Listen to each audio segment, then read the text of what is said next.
Bismillahirrahmanirrahim. Assalamualaikum warahmatullahi wabarakatuh. Alhamdulillah wassalatu wassalamu ala Rasulillah wa ala alihi wa sahbihi wa man walah. Asyhadu an la ilaha illallah wahdahu la syarikalah wa asyhadu anna Muhammadan abduhu wa rasuluhu alladzi la nabiyya ba'da. Rabbi israh li sadri wa yassir li amri wahlul 'uqdatam min lisani yafqahu qawli. Allahumma anfa'na bima 'allamtana wa 'allimna ma yanfa'una wa zidna 'ilman. Amin ya rabbal alamin. Alhamdulillah, ibu-ibu sekalian, siang hari ini insya Allah kita akan membahas ya satu kajian yang saya pikir ini juga adalah kajian yang sangat penting, yaitu terkait dengan membina kekuatan intelektualitas anak.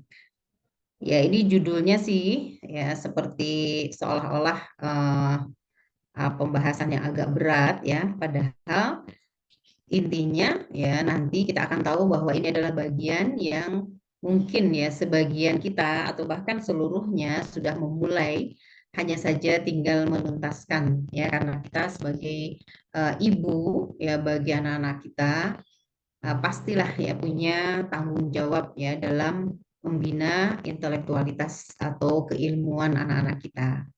Nah, hanya bagaimana sebetulnya tuntunan ya Rasulullah Shallallahu Alaihi Wasallam terkait dengan membina kekuatan intelektualitas anak ini atau keilmuan anak ini, yang memang nanti para ulama ya telah menjabarkan beberapa pilar ya yang mungkin satu atau lebih diantaranya ada yang mungkin belum kita lakukan, sehingga kita berharap nanti setelah ini kita bisa menjalankan ya semua yang dijelaskan ya oleh para ulama terkait dengan tanggung jawab kita sebagai ibu ya, terutama kita adalah madrasatul ula ya, pendidik dan madrasah ya, tempat sekolah yang pertama dan utama ya bagi anak-anak kita. Baiklah, kita akan mulai ya bagaimana pembahasan terkait dengan membina kekuatan intelektualitas atau keilmuan anak-anak ya. Pertama kita harus bahas dulu ya bagaimana pentingnya mempelajari ilmu di waktu belia. Ini penting untuk difahami oleh para ibu ya, atau kita lah ya, para ummahat. Kenapa? Karena ketika belajar di waktu belia atau menuntut ilmu di waktu belia itu kita lewatkan ya, maka akan banyak sekali terlewat juga hal-hal yang penting. Dikatakan dalam satu riwayat ya, Abu Darda menyampaikan ya bahwa Rasulullah Shallallahu Alaihi Wasallam bersabda, perumpamaan orang yang mempelajari ilmu di waktu kecil adalah seperti memahat batu. Sedangkan perumpamaan mempelajari ilmu ketika dewasa adalah seperti menulis di atas air. Ini bukan syair ya, tapi dia hadis. Jadi ketika Rasulullah mengatakan seperti ini menunjukkan betapa mempelajari ilmu di waktu kecil itu, kalau diistilahkan atau dianalogikan dengan memahat batu, kita paham ya, kalau memahat batu itu biasanya hasil pahatannya itu akan tetap ada. Nah, sementara kalau menulis di atas air, gimana sih menulis di atas air ya? Seketika itu hilang, nggak ada bekasnya, ya, nggak nampak bekasnya. Meskipun ini maksud ya, yang dimaksud oleh Rasulullah itu bahwa belajar ketika dewasa itu ya sesuatu hal yang kita mesti punya kesungguhan ya, yang melebihi ya dari kesungguhan mungkin anak-anak kita. Karena kalau kita belajar setelah dewasa, ya namanya orang yang sudah dewasa ya, tenaganya, pikirannya, perasaannya sudah sisa-sisa ya, sehingga menuntut ilmu seperti kayak sekarang ini nih, kita kan menuntut ilmu ya. Tapi kalau sudah kita mulai sejak belia ini, kajian kita ini adalah pelengkap. Tapi kalau ada misalnya di antara ummahat yang baru misalnya ya baru memulai kajian itu ketika usia sudah dewasa atau bahkan sudah menjelang ya usia apa manula misalnya ya lewat 50 tahun ya. Maka eh, hal yang wajar ketika penjelasan-penjelasan eh, tidak langsung bisa dipahami ya atau ada kesulitan misalnya menangkap ya makna-makna dari pelajaran yang dijelaskan. Itu wajar, wajar karena begitulah ya tabiatnya belajar ketika dewasa. Tapi ada apa istilahnya tuh ada sesuatu yang Allah janjikan ya.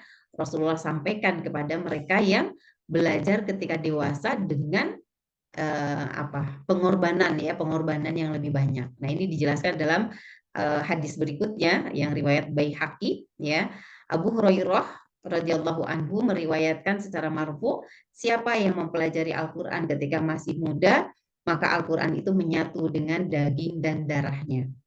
Dan siapa yang mempelajarinya ketika dewasa, sedangkan ilmu itu akan lepas darinya dan tidak melekat pada dirinya, maka ia mendapatkan pahala 2 kali. Nah, ini hiburannya ya buat kita-kita yang mungkin baru mulai belajar serius ya tentang Islam, ya Al-Quran atau Al-Hadis, itu ketika usia kita sudah dewasa.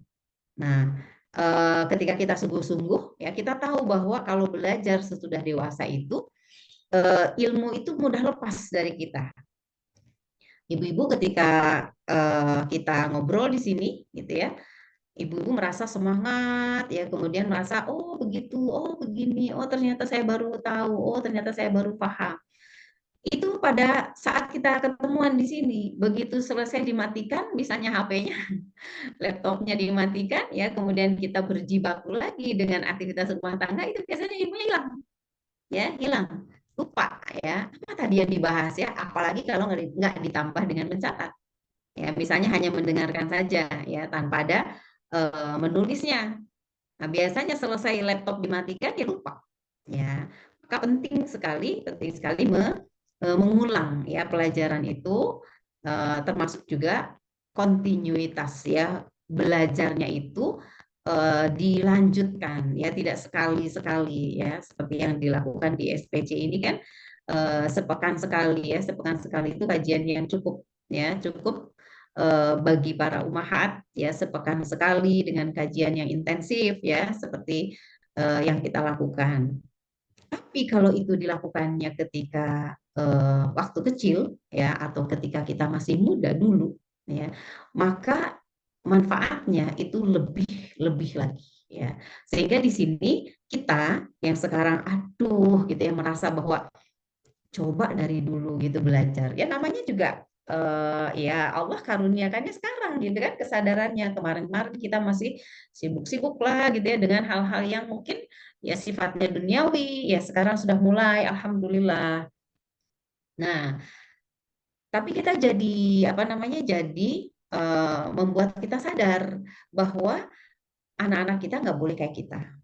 Ya, anak-anak kita harus lebih dari kita. Maka buatlah mereka merasa penting untuk belajar ketika mereka masih belia. Ya. Dan belajar ketika masih belia itu sebetulnya nggak ada patokan usia. Ya pernah saya dengar ada seorang ya mungkin psikolog gitu ya atau ahli parenting ya mengatakan bahwa anak sebelum usia 7 tahun itu tidak boleh diajarkan ini itu gitu. Tapi hakikatnya nggak seperti itu juga ya. Sehingga ada orang yang jangan ajarkan ini kepada anak yang belum 7 tahun, dia belum siap, nanti dia penuh gitu otaknya. Sebetulnya belajar itu sesuatu yang alami ya alami. Hanya saja mungkin yang seringkali menjadi efek yang kurang baik ya pada anak-anak kita dalam proses belajar itu apa? Obsesi. Obsesi siapa? Obsesi orang tua. Obsesi orang tua ya kepada anak sehingga membuat mereka harus melakukan ini, harus melakukan itu. Itulah yang sering merusak ya, merusak semangat belajar si anak. Ya. Mungkin awalnya kita ingin memotivasi ya buat anak kita ya. Tapi kemudian tertangkap oleh si anak justru bukan memotivasi, tapi memberi tekanan ya. Saya harus begini, saya harus begitu. Pada dasarnya belajar itu alamiah ya. Belajar itu satu hal yang alamiah ya. Tidak ada paksaan dan bertahap ya, ada tahapannya. Nanti akan kita lihat ya bagaimana para ulama salaf ya dulu mengajarkannya ya sesuai dengan yang Rasulullah ajarkan kepada kita. Ya, baik. Nah, maka kalau kita sudah memahami terkait dengan betapa pentingnya belajar di usia belia, ya, sehingga kita punya perhatian yang sangat besar ya untuk anak-anak kita, ya, sehingga anak-anak kita nanti punya keinginan terus-terusan gitu ya menuntut ilmu atau haus ilmu atau mereka itu punya cita-cita ya, maka itu dikarenakan kita sudah mengerti atau sudah paham ya terkait dengan pentingnya belajar di waktu kuliah. Nah, sekarang kan kita lihat apa saja pilar-pilar ya dari membina ya keilmuan atau intelektualitas anak ini yang sudah dijelaskan oleh para ulama. Ya, ada beberapa poin ya, saya buat berapa poin ya, 7 atau 8 ya. Yang pertama, ya, poin yang pertama dalam pilar-pilar ya membina keilmuan atau intelektualitas anak itu adalah pertama menanamkan ketaatan ya pada ilmu dan adab-adabnya. Ya. Dalam hal ini ya tentu saja yang paling pertama kali harus kita sampaikan kepada anak-anak kita adalah tentang kewajiban menuntut ilmunya.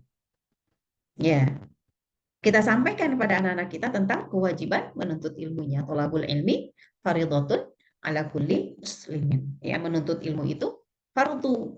Fardu itu wajib ala kulli muslimin, bagi setiap muslim. Kalau setiap muslim berarti apa? Berarti tidak hanya anaknya. Ibu dan ayahnya juga wajib menuntut ilmu tanpa henti. Nah, jadi kayak gini nih, ketika ibu-ibu ngaji ya, terus dilihat sama anak-anak ya, itu anak-anak sebetulnya langsung merekam ya bahwa oh ibu saya menuntut ilmu. Jadi kalau kita sampaikan kepada anak-anak, nak nggak boleh malas menuntut ilmu karena menuntut ilmu itu wajib. Ya, maka mereka akan punya gambaran, iya karena ibu saya pun demikian gitu. Ibu saya pun demikian, dia menuntut ilmu juga. Ya, dia ngelihat ibunya ngaji, ya pakai Zoom lah, yang ngajinya di YouTube juga, atau ngajinya di majelis taklim di masjid, ya dan sebagainya. Gitu. Nah, kemudian dalam menanamkan ketaatan pada ilmu dan adab-adabnya, juga menjelaskan tentang keutamaan ilmu itu. Ya, misalnya di sini ya salah satu yang menjadi gambaran kita adalah nasihat dari Luqman. Ya, dikatakan ya Luqman mengatakan wahai anakku bergaullah kamu dengan para ulama karena sesungguhnya Allah akan menghidupkan hati yang mati dengan hikmah. Ini kata-katanya Luqman itu memang singkat ya tapi padat dan ini bagus kalau kita ucapkan ulang kepada anak-anak kita ya. Bergaul itu dengan siapa? Dengan para ulama. Ulama di sini adalah orang-orang yang berilmu. Tentu yang paling diutamakan berilmu dalam ilmu Islam ya, ilmu tentang kehidupan. Nah, karena apa? Karena sesungguhnya Allah akan menghidupkan hati yang mati itu dengan hikmah. Hikmah itu pelajaran. Terkadang hikmah itu juga diartikan sunnah. Kadang juga hikmah itu diartikan Islam. Gitu. Ya. Jadi ketika nasihat ini disampaikan, ya, maka anak-anak akan memahami tentang pentingnya ilmu. Sebagaimana Allah menghidupkan tanah yang mati dengan air dari langit. Ya, begitulah orang ya hati yang mati, hati mati itu dia tidak paham ya tentang sesuatu, tidak merasa berkeinginan untuk melakukan sesuatu, itu hati yang mati. Tapi kemudian dengan ilmu, dengan hikmah, maka hidup ya hatinya hidup. Seperti apa? Seperti tanah yang mati yang kemudian diberi air dari langit, ya dikasih hujan, hidup ya menumbuhkan biji-bijian yang ada di dalamnya menjadi tanaman-tanaman. Kemudian beliau melanjutkan, wahai anakku, janganlah engkau mempelajari ilmu karena 3 hal. Dan janganlah engkau meninggalkannya karena 3 hal. Ini saya terkesan sekali nih ya dengan nasihat Luqman ini ya dalam terkait dengan pentingnya atau keutamaan ilmu ya. Janganlah ini yang jangan yang pertama ya. Tiga jangan mempelajari ilmu dan tiga jangan meninggalkan ilmu. Gitu. Yang pertama, janganlah engkau mempelajari untuk berdebat. Gitu. Ya, janganlah engkau mempelajari ilmu, maksudnya mempelajari ilmu untuk berdebat. Artinya untuk apa? Mencari kepandaian untuk bisa mendebat orang-orang yang pandai, orang-orang yang pinter. Di luar sana tuh banyak orang-orang pinter gitu ya. Ternyata pemahamannya begini begitu. Wah, saya harus belajar supaya saya bisa membantah mereka. Bukan. Bukan untuk itu. Maka anak-anak kita juga mesti diingatkan gitu ya bahwa menuntut ilmu itu bukan untuk berdebat, ya. Bukan untuk apa istilahnya kalau bahasa para ulama itu jidal akim. Jidal akim itu debat kusir. Ya, debat kusir. Kalau bedanya debat biasa, mujadalah. Nah, karena sebetulnya dalam surat An-Nahl ya, kalau tidak salah, Allah juga memerintahkan ya, ud'u ila sabili rabbika bil hikmah wal mau'izatil hasanah wajadilhum billati hiya ahsan. Di situ Allah menyuruh kita menyerukan Islam kepada manusia bil hikmah ya, dengan argumentasi yang baik ya, wal mau'izatil hasanah dengan pelajaran yang baik, kemudian wajadilhum billati hiya ahsan, dan bermujadalahlah. Apa mujadalah itu? Berdebat ya, tapi billati hiya ahsan, dengan cara yang sebaik-baiknya. Maka mujadalah itu atau berdebat yang dimaksud di dalam Al-Qur'an itu bukan berdebat yang dimaksud di sini. Ya. Kalau berdebat yang dimaksud di sini adalah debat kusir, namanya jidal akim. Ya, Ibu jadi kenal ya istilahnya apa? Jidal akim. Itu debat kusir. Apa bedanya debat biasa dengan debat kusir atau mujadalah dengan jidal akim? Kalau mujadalah itu adalah untuk mencari kebenaran, ya. Kalau mujadalah itu untuk mencari kebenaran, berapa itu berdebat, berdiskusi. Tapi kalau jidal akim, nah kalau jidal akim itu untuk mencari pembenaran. Nah, itu bedanya. Ya, yang satu mencari kebenaran, yang satu mencari pembenaran. Nah, kalau jidal akim, debat kusir itu nyari pembenaran. Nah, inilah yang disebut dengan jangan engkau mempelajari ilmu untuk berdebat. Gitu. Jadi supaya cari menang-menangan, supaya kelihatan jadi orang pinter gitu. Nah, biasanya nanti tujuan yang keduanya itu yang muncul apa? Mempelajari ilmunya untuk menyombongkan diri. Supaya dia termasuk orang-orang yang dikatakan alim. Alim itu apa? Orang berilmu. Maka anak-anak kita juga terus dipesankan untuk ini. Jangan sampai ada di dalam hatinya ketika mempelajari ilmu itu supaya saya menjadi orang alim. Orang yang dianggap ya oleh masyarakat itu berilmu. Ya, setelah berilmu maka orang lain ada di bawah dia dari sisi keilmuannya. Kemudian muncul apa? Takjub. Ya, takjub apa? Takjub itu bangga kepada diri. Ya, bangga kepada diri sendiri bahwa saya ilmunya banyak. Ya. Kemudian dia ya takjub itu ujub ya, jadinya ujub. Ya, ujub. Tapi kalau namanya ujub itu masih di dalam hati ya. Ujub itu masih di dalam hati, dia bangga bahwa saya punya ilmu, saya bisa begini, saya dong kayak gini, orang lain nggak bisa. Itu ujub namanya. Masih di dalam hati. Tapi itu juga sebuah perasaan yang buruk ya yang ada dalam diri seseorang. Ya. Plus nanti jangan mencari ilmu itu untuk atau mempelajari ilmu itu untuk ria. Nah, ria beda lagi. Kalau ria sudah apa namanya? Sudah dia menginginkan ya, menginginkan nilai dari orang lain. Jadi kalau ujub belum, ujub itu baru dia bangga kepada diri sendiri ya. Tapi kalau ria itu dia sudah pingin dipuji sama orang. Ya, dipuji sama orang, senang gitu kalau dipuji sama orang dan sedih gitu kalau ada orang yang mengkritik gitu ya. Kalau para ulama ya ketika mereka dikritik ya oleh eh, seseorang yang mungkin lebih rendah eh, ilmunya, itu mereka itu memposisikan orang yang sedang mengkritik itu dalam pikirannya adalah orang yang mungkin saja benar gitu dengan petunjuk Allah. Jadi para ulama itu benar-benar ya, kalau mereka ulama-ulama yang hanif ya, itu tuh jauh dari sifat ria ya. Jadi mendapatkan nasihat itu, oh ya, apakah ada yang salah apa yang saya jelaskan? Kalau ada yang salah, tolong saya diberitahu supaya saya bisa merubahnya gitu. Ya, kalau para ulama seperti itu. Maka anak-anak kita pun ya diberikan nasihat seperti yang disampaikan oleh Luqman ini. Jangan engkau mempelajari ilmu untuk berdebat, untuk menyombongkan diri, dan untuk ria. Gitu. Ya.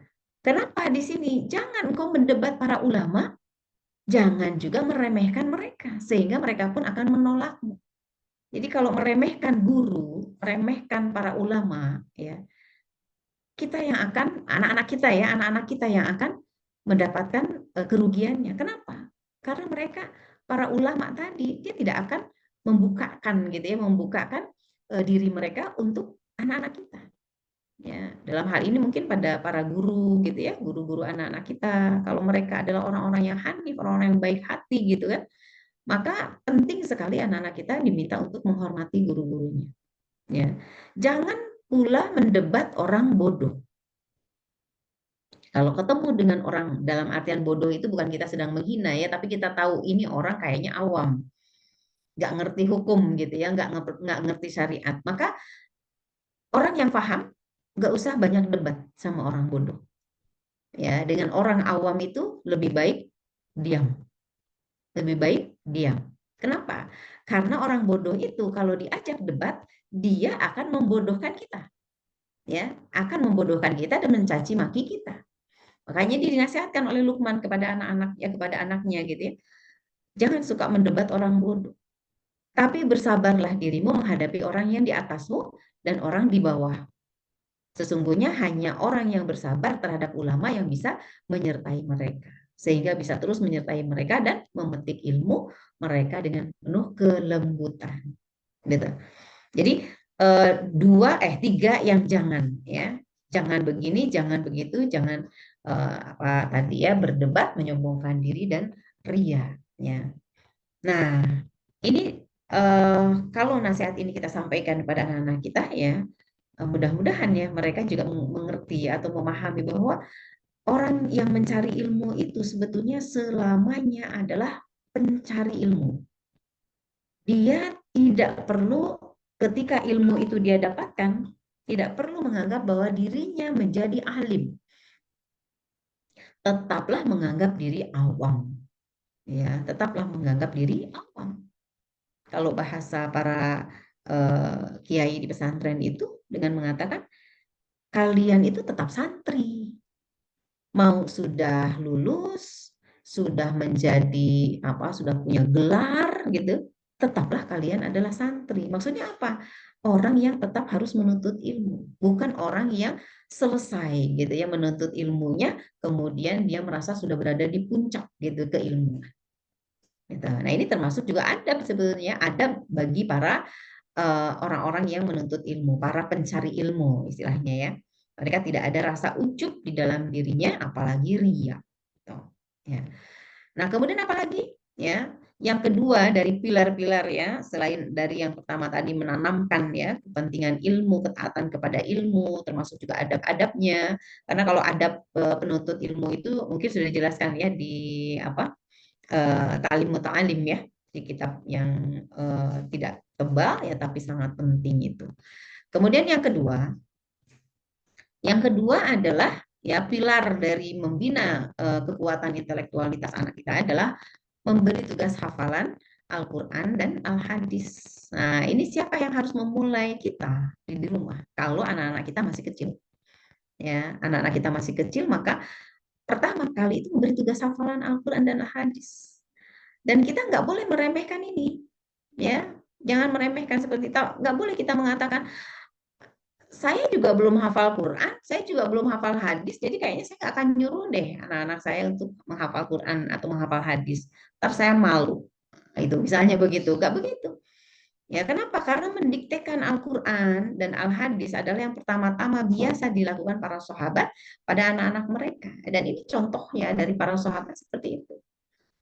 Didiktekan Al-Qur'annya, ya. Bahkan kalau para ulama itu ya atau para ustadz ya sekarang ini yang banyak ini suka mengingatkannya para ibu itu jangan sampai anak-anak kita hafal surat-surat pendek itu dari orang gitu. Ya, hafal surat-surat pendek ya, surat-surat juz amma gitu ya. Atau minimal lah ya Al-Fatihah ya. Kemudian trikulnya itu tuh dari orang. Jadi kita langsung aja masukkan gitu ya ke TPA. Kita nggak punya peran.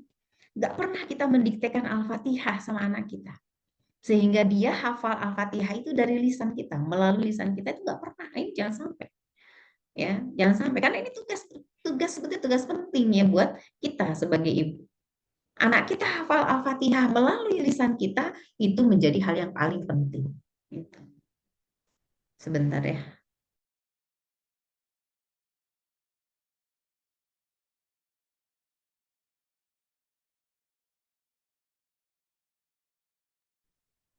Nah, jadi sebisa mungkin kita mendiktekan ya. Kalau belum ya, aduh udah kelewat ini anak udah gede gitu ya. Kita nggak pernah mendiktekan Al-Fatihah sama anak kita sampai dia hafal karena dia hafalnya dari orang atau hafalnya dari guru TK-nya gitu ya, guru TPA-nya. Itu rugi banget itu, rugi banget ya. Maka lakukan ke cucu sekarang gitu ya, lakukan ke cucu.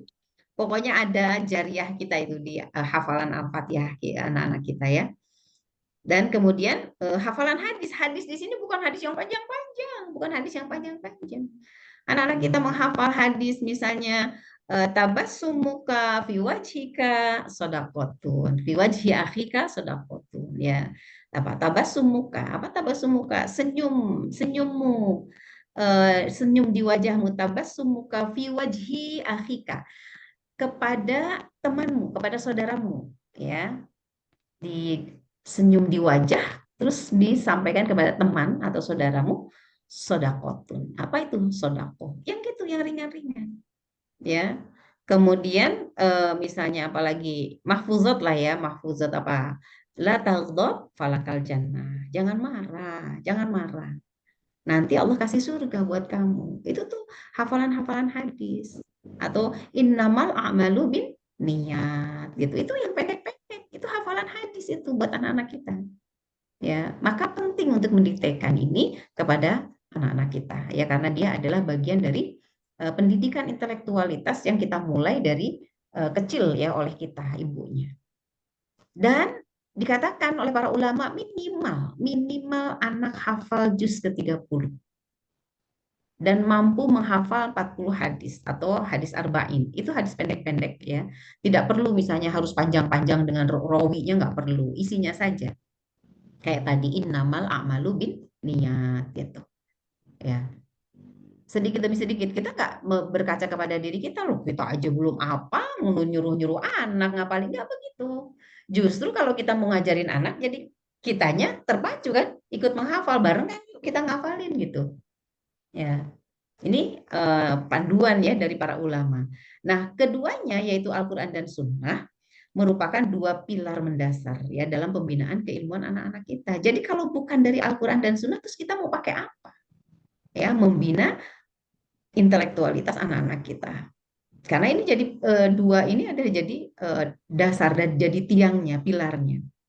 Ya, kalau dalam pelajaran para ulama itu ya Imam Bukhari itu sampai beliau itu ya kalau jelas lah kalau hafiz Qur'annya ya mempelajari al hadis itu di usia 10 mempelajari hadis di usia 10 tahun ya dan di usia 11 tahun itu sudah hafal kitab Ibnul Mubarak dan Waqi itu usia 16 tahun ya Insya Allah ya itu Imam Bukhari ya makanya sekarang beliau adalah yang paling banyak ya meriwayatkan hadis dan kualitas kesohihannya itu yang paling tinggi.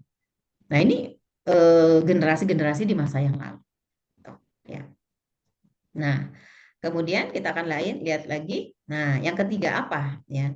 Maka kita pun ya mengajarkan ya kepada anak-anak kita untuk ke kita apa namanya menetapkan di dalam diri kita memilihkan guru dan sekolah yang baik bagi anak kita. Ya, memilihkan guru, yang mencarikan guru dan sekolah yang baik bagi anak kita. Kenapa kok harus kita perhatikan ya dalam pembinaan intelektualitas anak-anak kita itu? Kenapa? Karena guru itu cermin yang dilihat oleh anak, ya, selain kita orang tuanya dan akan membekas dalam jiwa dan pikirannya. Jadi kalau guru kita pilih sekolah ya, pilih sekolah atau pilih guru kalau itu private misalnya, maka eh, terus kemudian kita nggak tahu itu kualitas gurunya kayak gimana. Terus tiba-tiba anak pulang ya membawa apa namanya perkataan ya atau satu pemikiran yang di luar apa yang sudah kita ajarkan ya jangan aneh ya. Saya pernah apa namanya melihat gitu ya, melihat guru bukan guru umum tapi gurunya guru pesantren ya, dan bicaranya kasar ya. Apa yang terjadi pada anak-anak ya santri-santrinya ya nggak ada bedanya dengan gurunya, bicaranya kasar ya. Orang kadang mengatakan begini, oh nggak apa-apa lah itu bahasa-bahasa apa bahasa akrab misalnya ya, bahasa akrab. Kalau saya melihat nggak begitu ya, nggak begitu. Bahasa kasar yang tidak layak juga dipakai dalam pergaulan dalam belajar mengajar ya seharusnya nggak dipakai juga sama guru ya. Jadi guru itu dia sumber pengambilan ilmu, apapun yang dilakukan guru ya akan ditiru. Ya, guru digugu dan ditiru gitu kan istilahnya ya. Memilihkan guru bagaikan memilih ibu atau ibu susuan bagi mereka. Ya, dalam hal ini tanggung jawab ayah ya juga sama. Ayah juga harus bertanggung jawab dalam siapa guru anak-anak kita itu. Gak boleh kita sekedar menyerahkan anak-anak kita ke sekolah terus kita nggak kenal sama gurunya, nggak akrab sama gurunya, nggak tahu apa akhlak gurunya, ya, nggak tahu apa pemahaman gurunya tentang Islam kayak gimana. Pokoknya dititipin aja deh, percaya aja. Nah, itu justru nggak sesuai dengan yang dicontohkan oleh para ulama. Justru harus dicarikan guru yang benar, ya.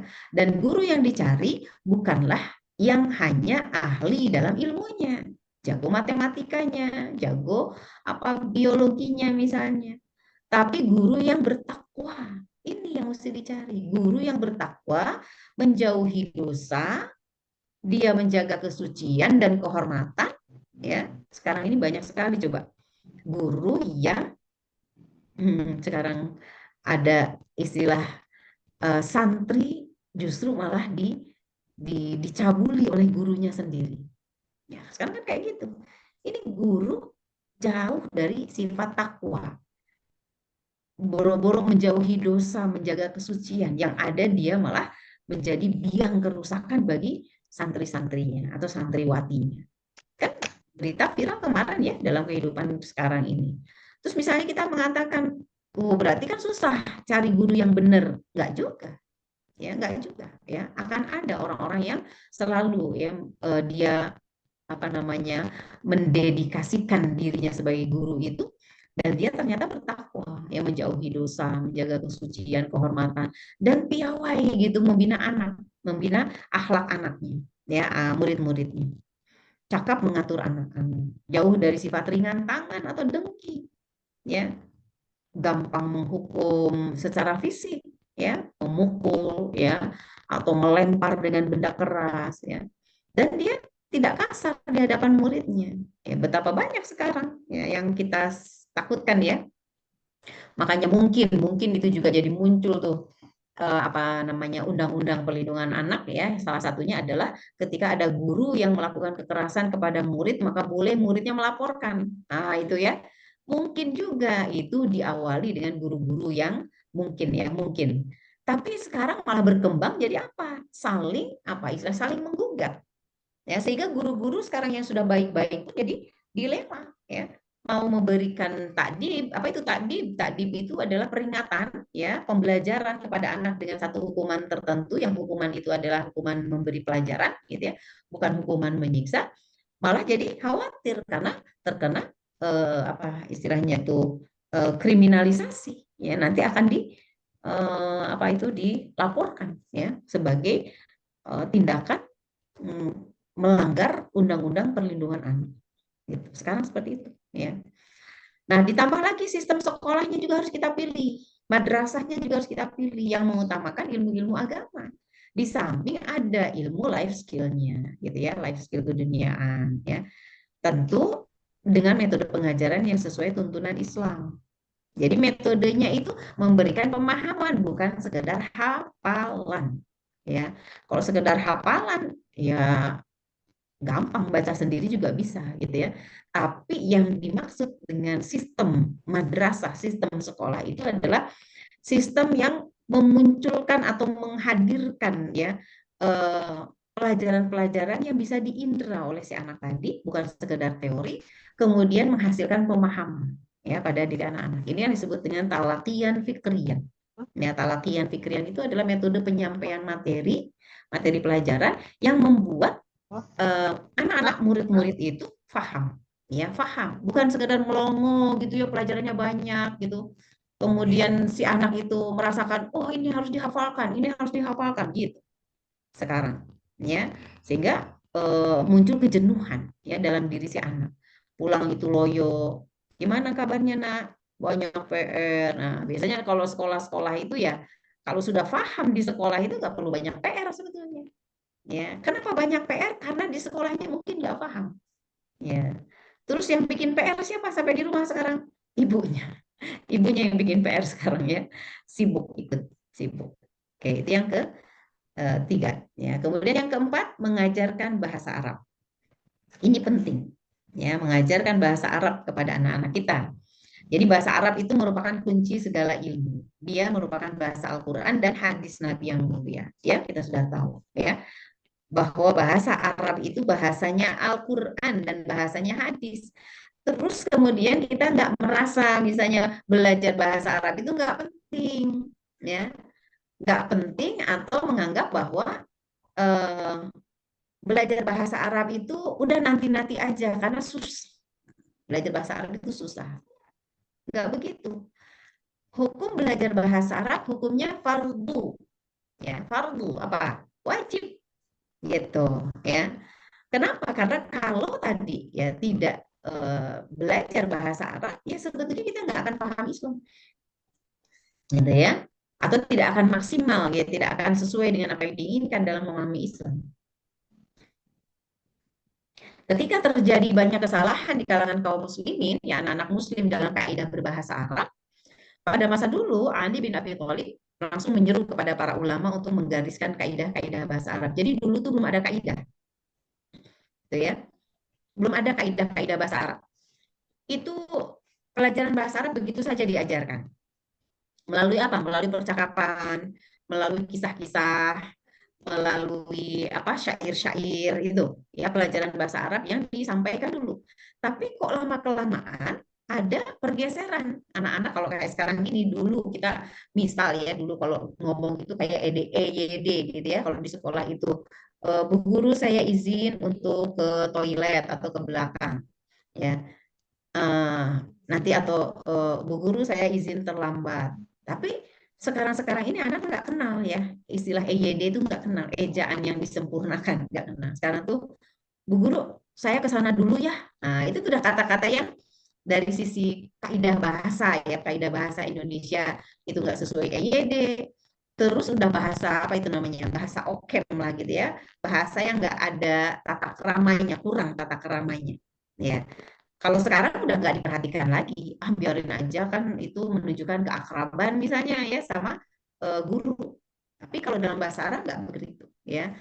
Kaidah-kaidah bahasa Arab itu yang kemudian diabaikan oleh kaum muslimin, oleh anak-anak kaum muslimin itu sampai ya Imam Ali bin Abi Thalib itu menyeru para ulama untuk segera bikin kaidah-kaidah bahasa Arab yang itu nanti akan diajarkan di sekolah-sekolah.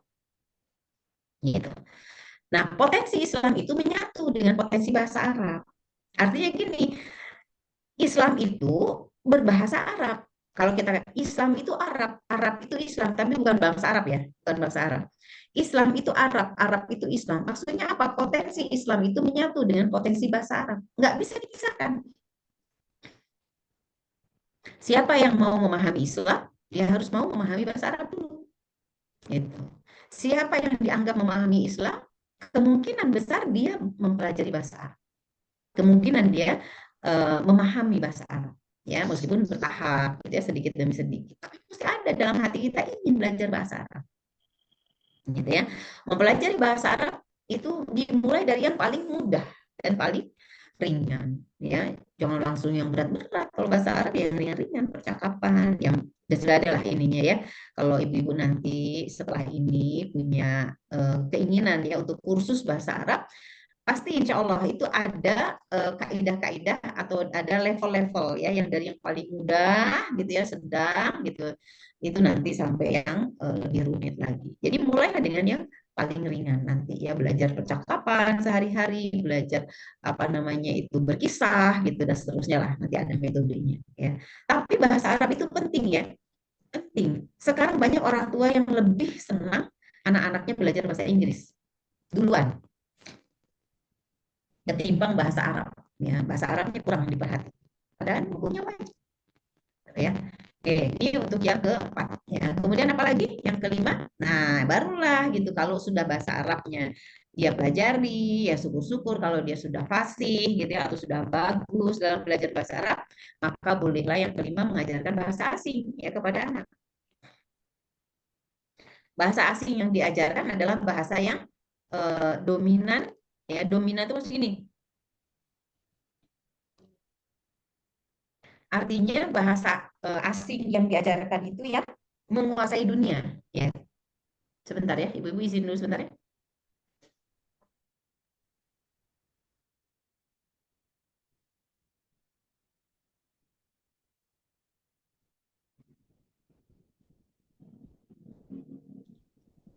Nah, bahasa asing yang diajarkan adalah bahasa yang dominan. Dominan asingnya itu loh.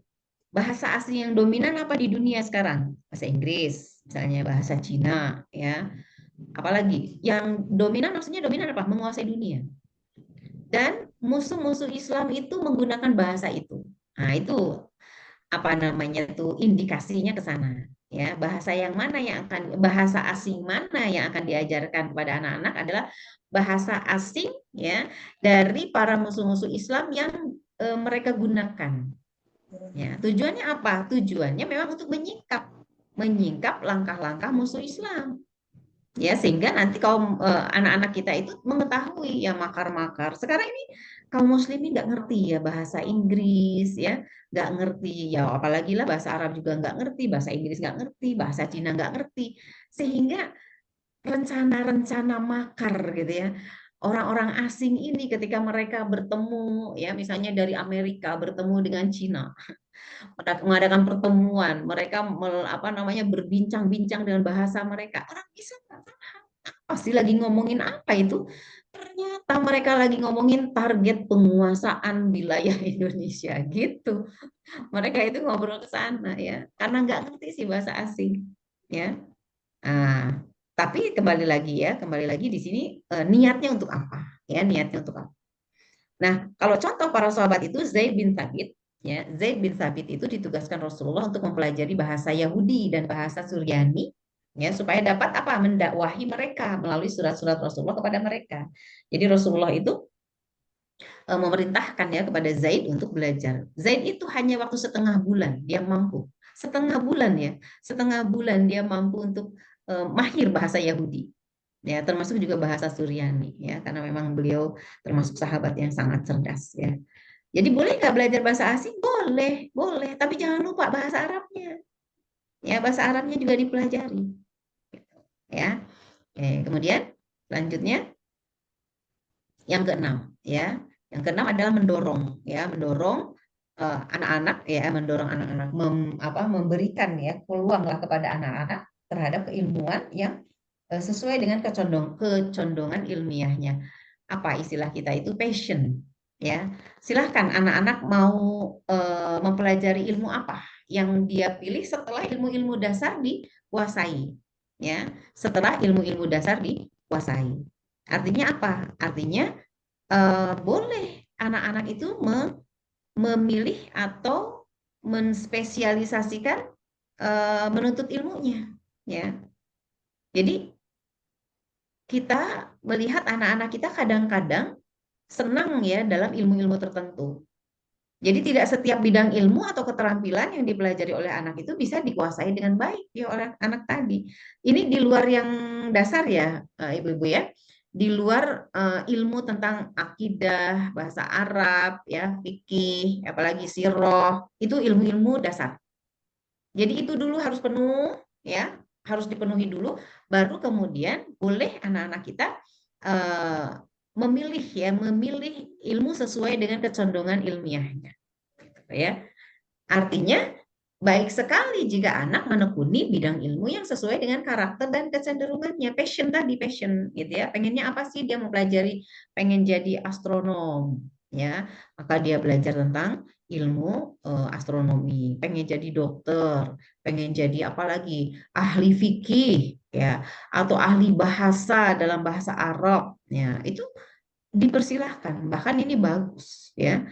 Waktu itu Imam Bukhari itu di masa awal ingin mempelajari ilmu fikih, ya, ingin dia belajar ilmu fikih, tapi gurunya ya Muhammad bin Hasan menyuruhnya mempelajari ilmu hadis, maksudnya menekuni ya, bukan berarti Imam Bukhari nggak belajar yang lain-lainnya, ilmu dasarnya sudah dapat semuanya, kemudian pingin spesialisasi, ya spesialisasi ilmu, maka ditunjukkanlah udah kamu pelajari ilmu hadis ya karena dilihat oleh gurunya ini beliau dirasa lebih cocok ya dilihat dari sisi kemampuannya ya.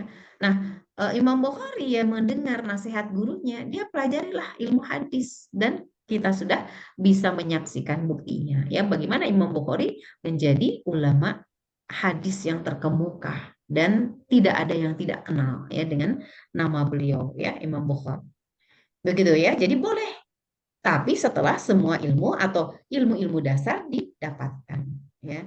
Kalau sekarang kan kebalik. Baru anak-anak itu di usia SMA sudah dispesialisasikan ilmunya, betul nggak?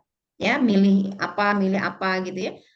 Padahal ilmu-ilmu dasarnya belum didapatkan.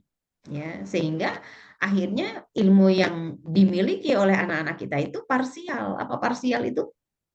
Sebagian-sebagian ya ini sebagian di sini sebagian nggak ada yang ahli nggak ada yang fakih nggak ada yang paham gitu dan wajar memang hasil dari pendidikan anak-anak kita sekarang ini adalah penuh dengan hafalan ya penuh dengan teori maksudnya penuh dengan teori ya di dalam benaknya itu bukan pemahaman ya sehingga kalau mereka misalnya di tes gitu ya di tes misalnya sidang sarjana apakah sarjana S1, S2 atau S3 ya rata-rata hafalan hafalan ya bukan sesuatu yang sudah dia buktikan dalam keseharian ya ilmu-ilmunya tadi ya banyak teorinya kalau saya merasakan sekali ya kuliah ya saya di pertanian kuliahnya dengan metode pembelajaran seperti itu ya cara mengajarkannya penuh dengan teori jarang sekali praktek karena kalau praktek terlalu banyak biaya begitulah ya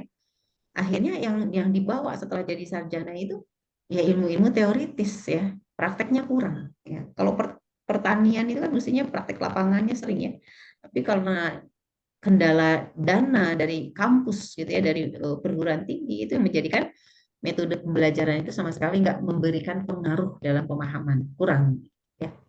Nah kemudian apalagi nah ini yang kayaknya yang terakhir deh ya perpustakaan ya terkait dengan perpustakaan rumah penting sekali adanya perpustakaan rumah ya perpustakaan rumah yang memuat apa buku kitab-kitab yang menunjang pembinaan intelektualitas anak. Ya, meski sederhana, perpustakaan dalam rumah diupayakan memuat koleksi buku sejarah Islam, ya biografi salafus sholih, buku-buku akhlak, hikmah, kisah perjalanan para ulama ke berbagai negeri, kisah futuhat, apa futuhat itu? Penaklukan, ya penaklukan wilayah-wilayah oleh kaum muslim. Nah, jadi perpustakaan itu ibaratnya P3K, ya. Kalau P3K kan dalam kesehatan fisik. Tapi kalau perpustakaan itu P3K dalam kesehatan intelektual ya, kebutuhan-kebutuhan intelektual. Ya, orang tua harus menjaga jangan sampai ada buku-buku yang konyol istilahnya ya. Konyol itu apa sih? Nggak penting gitu ya, nggak penting. Atau bacaan yang tidak sopan atau apa cabul misalnya bacaannya ya. Masuk ke perpustakaan rumah kita ya tanpa kita sadari ya. Asalkan pokoknya beli deh buku, beli beli beli atau anak juga beli deh beli beli beli tapi kita nggak cek ya isinya. Ya, anak-anak beli apa sih bukunya ya. Kasih hadiah misalnya hadiah prestasi mereka dikasih hadiah buku tapi buku apa buku yang sesuai keinginan mereka oh ternyata apa banyaknya misalnya hal-hal yang nggak bermanfaat. Nah, itu juga mesti diperhatikan ya. Kemudian terakhir, masih ada ternyata yang menjadikan kehidupan para sahabat, termasuk putra-putra mereka, ya berarti putra-putra para sahabat itu adalah orang-orang utama, ya sebagai contoh dan inspirasi. Ya, di mana kehidupan mereka itu kan seputar apa? Seputar menimba ilmu, Al-Quran, jihad, dan pelayanan kepada Rasulullah. Ini adalah aktivitas-aktivitas yang semuanya diridhoi Allah. Ya, maka menjadikan mereka sebagai contoh dan inspirasi ini satu hal yang sangat dianjurkan. Dan kejayaan Islam tidak bisa dilepaskan dari peran mereka. Ya, maksudnya apa? Peran-peran siapa? Peran para sahabat dan anak-anaknya. Ya, serta keturunan mereka selanjutnya dan keseriusan mereka dalam belajar. Kalau bukan karena belajar, maka nggak mungkin kita akan paham sekarang ini Islam gitu ya sampai kepada kita. Ya, ya, semoga anak-anak kita menjadi generasi pembangun peradaban Islam yang kedua, ya, dan menjadi penjaga tegaknya peradaban ini hingga kiamat tiba. Allahu a'lam bishawab. Alhamdulillahirabbil alamin, kita sudah mendengarkan paparan dari Ustazah Nur Hidayah ini tentang bagaimana kita sebagai orang tua membangun kekuatan intelektual pada anak-anak kita. Um, Ya, barangkali memang masih banyak pertanyaan ini Ustazah, atau untuk meluruskan definisi-definisi tentang intelektual itu sendiri ya Ustazah ya. Karena selama ini kan ada yang menganggap bahwa intelektual itu standarnya nilai di sekolah gitu Ustazah. Jadi um, ya jadi patokan orang tua gitu dalam mengukur kecerdasan intelektual itu ya dari nilai itu gitu. Nah, itu gimana ya Ustazah ya? Apakah memang sepenuhnya Hmm. memang dari nilai atau gimana? Atau ada juga yang Iya, eh, kebalikannya Ustazah. Jadi yang penting mah soleh gitu, yang namanya cerdas itu kalau kata Rasulullah itu yaitu yang iya, beriman kepada akhirat gitu dan mempersiapkan iya. diri untuk akhirat. Jadi itu nggak usah terlalu diurusin nilai sekolahnya gitu. Yang penting mah soleh gitu. Mm-mm. Jadi kayak ada Mm-mm. yang Iya, menerapkan Ustazah. iya betul. Orang sering ya sekarang ini sering mengukur ya tingkat kecerdasan, tingginya intelektualitas, kuatnya intelektualitas anak itu dari nilai yang berupa angka-angka. Yang kadang-kadang angka-angka itu juga didapatkan bukan dari hasil tes secara apa namanya, secara komprehensif gitu ya. Kadang-kadang tes yang eh, itu dilakukan di akhir dan dalam waktu yang sekian menit atau jam gitu. Dianggap bahwa itu menggambarkan apa namanya? Menggambarkan pemahaman tanpa dilihat eh, kapasitas ya pemahaman anak-anak kita itu di setiap saatnya, setiap waktunya. Itu kan sekolah-sekolah umum rata-rata seperti itu. Kenapa? Karena mereka tidak menilai anak-anak kita ketika di rumah. Betul? Yang dinilai oleh mereka itu ketika anak-anak di sekolah. Misalnya, mending kalau ada sekolah yang masih memperhatikan ya anak ini atau murid ini belajarnya serius atau tidak, mendengarkan atau tidak gitu. Mending lah kalau ada yang begitu. Tapi banyak ya sekolah yang tidak memperhatikan itu juga. Yang penting nilai. Dan orang tua yaitu tadi ke bawah juga ya menilai keberhasilan intelektualitas anak, kuatnya ya keilmuan anak-anak itu dari nilai rapor. Ya cuma nilai rapor terlalu apa ya terlalu lemah gitu argumentasi tentang intelektualitas anak dari nilai rapot sehingga resah gitu kalau nggak masuk ranking ya nggak masuk 10 besar gitu atau nggak masuk 5 besar itu resah ya sehingga nilai-nilai yang kecil itu akan menjadi sumber kemarahan ya atau menjadi tuduhan bagi anak-anak untuk mengatakan mereka itu malas belajar dan seterusnya ini dilema sekali kalau ada orang tua yang begini gitu tapi ada juga yang nggak merhatiin itu sama sekali iya bisa jadi Ya, udah saya nggak peduli lah mau anak saya kayak gimana nilainya. Yang penting anak saya solih.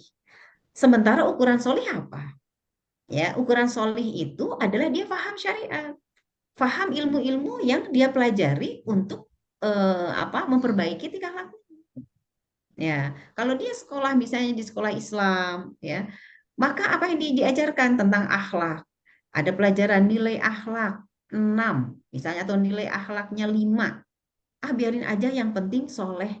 Lah, dipertanyakan kalau dia nggak paham tentang akhlak, terus mendefinisikan solehnya gimana? Gitu. Apa sih solehnya? Ya itu kalau disuruh ke warung mau gitu. Kalau suruh gosok-gosok di rumah mau gitu. Ukuran solehnya ternyata dari situ. Ya jauh banget ya. Solih itu ya ekspresi atau realisasi dari pemahaman.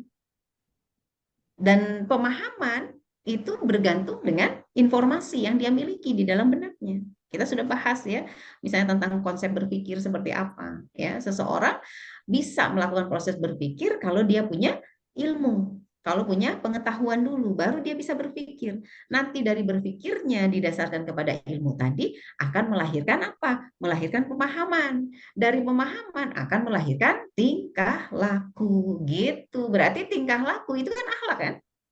Akhlak itu sangat-sangat dipengaruhi oleh ilmu. Ya, sangat dipengaruhi oleh ilmu atau informasi ya atau maklumat yang ada dalam benaknya.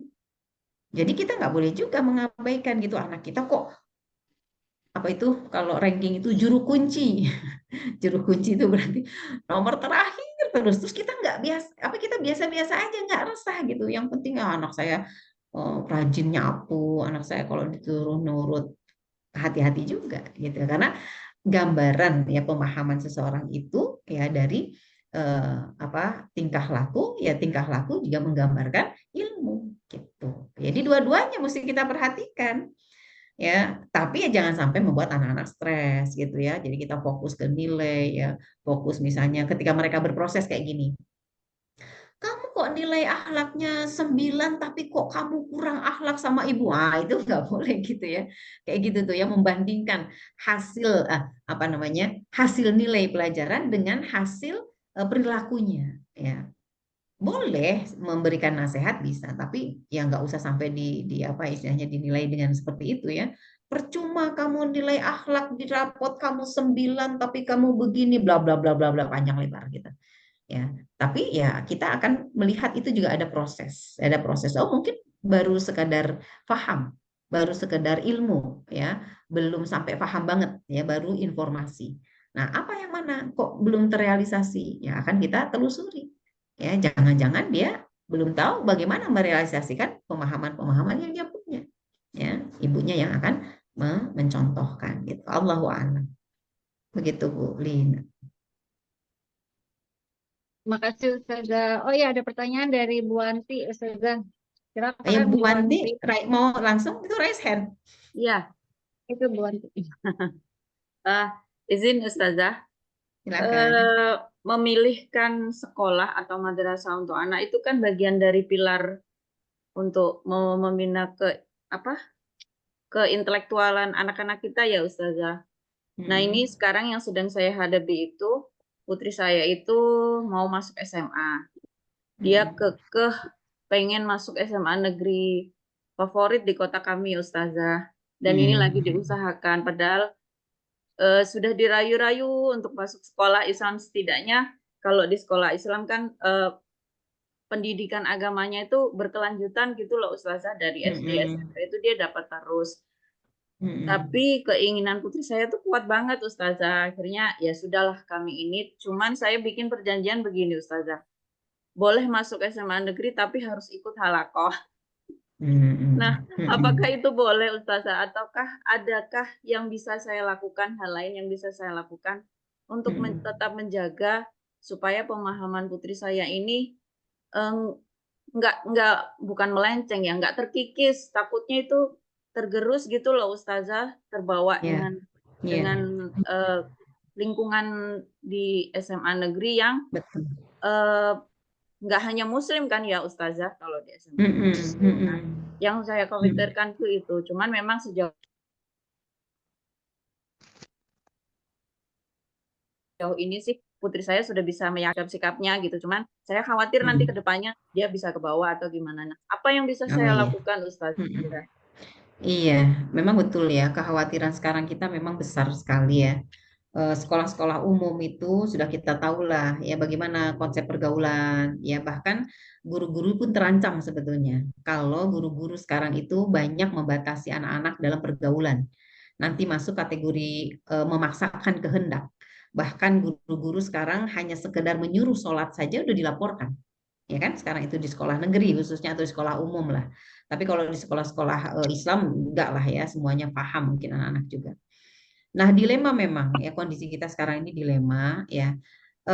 Hanya yang penting kalau menurut saya, seberapa besar kita bisa apa ya istilahnya itu, bisa mengikat ya, mengikat anak-anak kita dengan pemikiran-pemikiran kita. Artinya ada penguasaan yang harus kita lakukan dari orang tua kepada anak. Tidak membuat anak itu menentukan keinginannya dan kemudian lepas gitu dari kita. Kalau saya sepakat kalau tadi misalnya Bu Wanti mengatakan boleh sekolah di sekolah umum, tapi kamu tetap ngaji ya, gitu.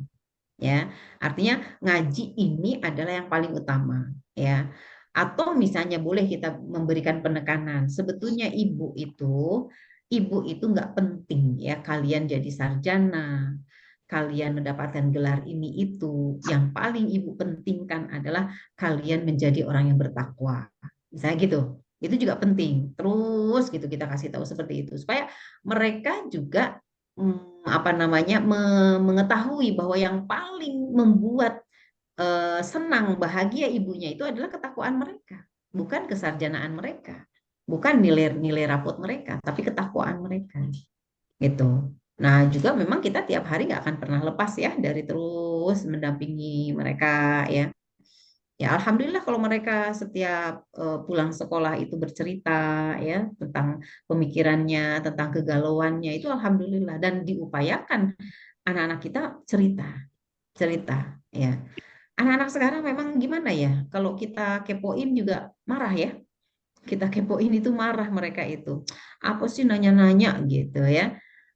Ya gimana lah, kadang kita kan hafal ya karakter mereka seperti apa. Bagaimana caranya kita mengetahui sebetulnya apa yang sedang mereka alami gitu. Kalau ditanya-tanya apa kabar di sekolah, baik-baik aja, biasa-biasa aja gitu ya. Sehingga ada yang mungkin mereka sedang sembunyikan.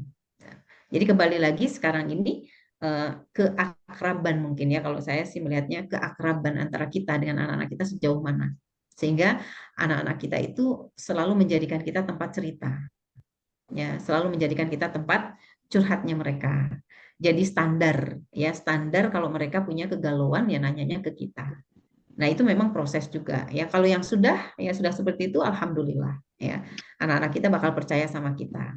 Tapi kalau misalnya belum, ya jadi PR buat kita. Ya, apakah anak kita percaya nggak sama kita?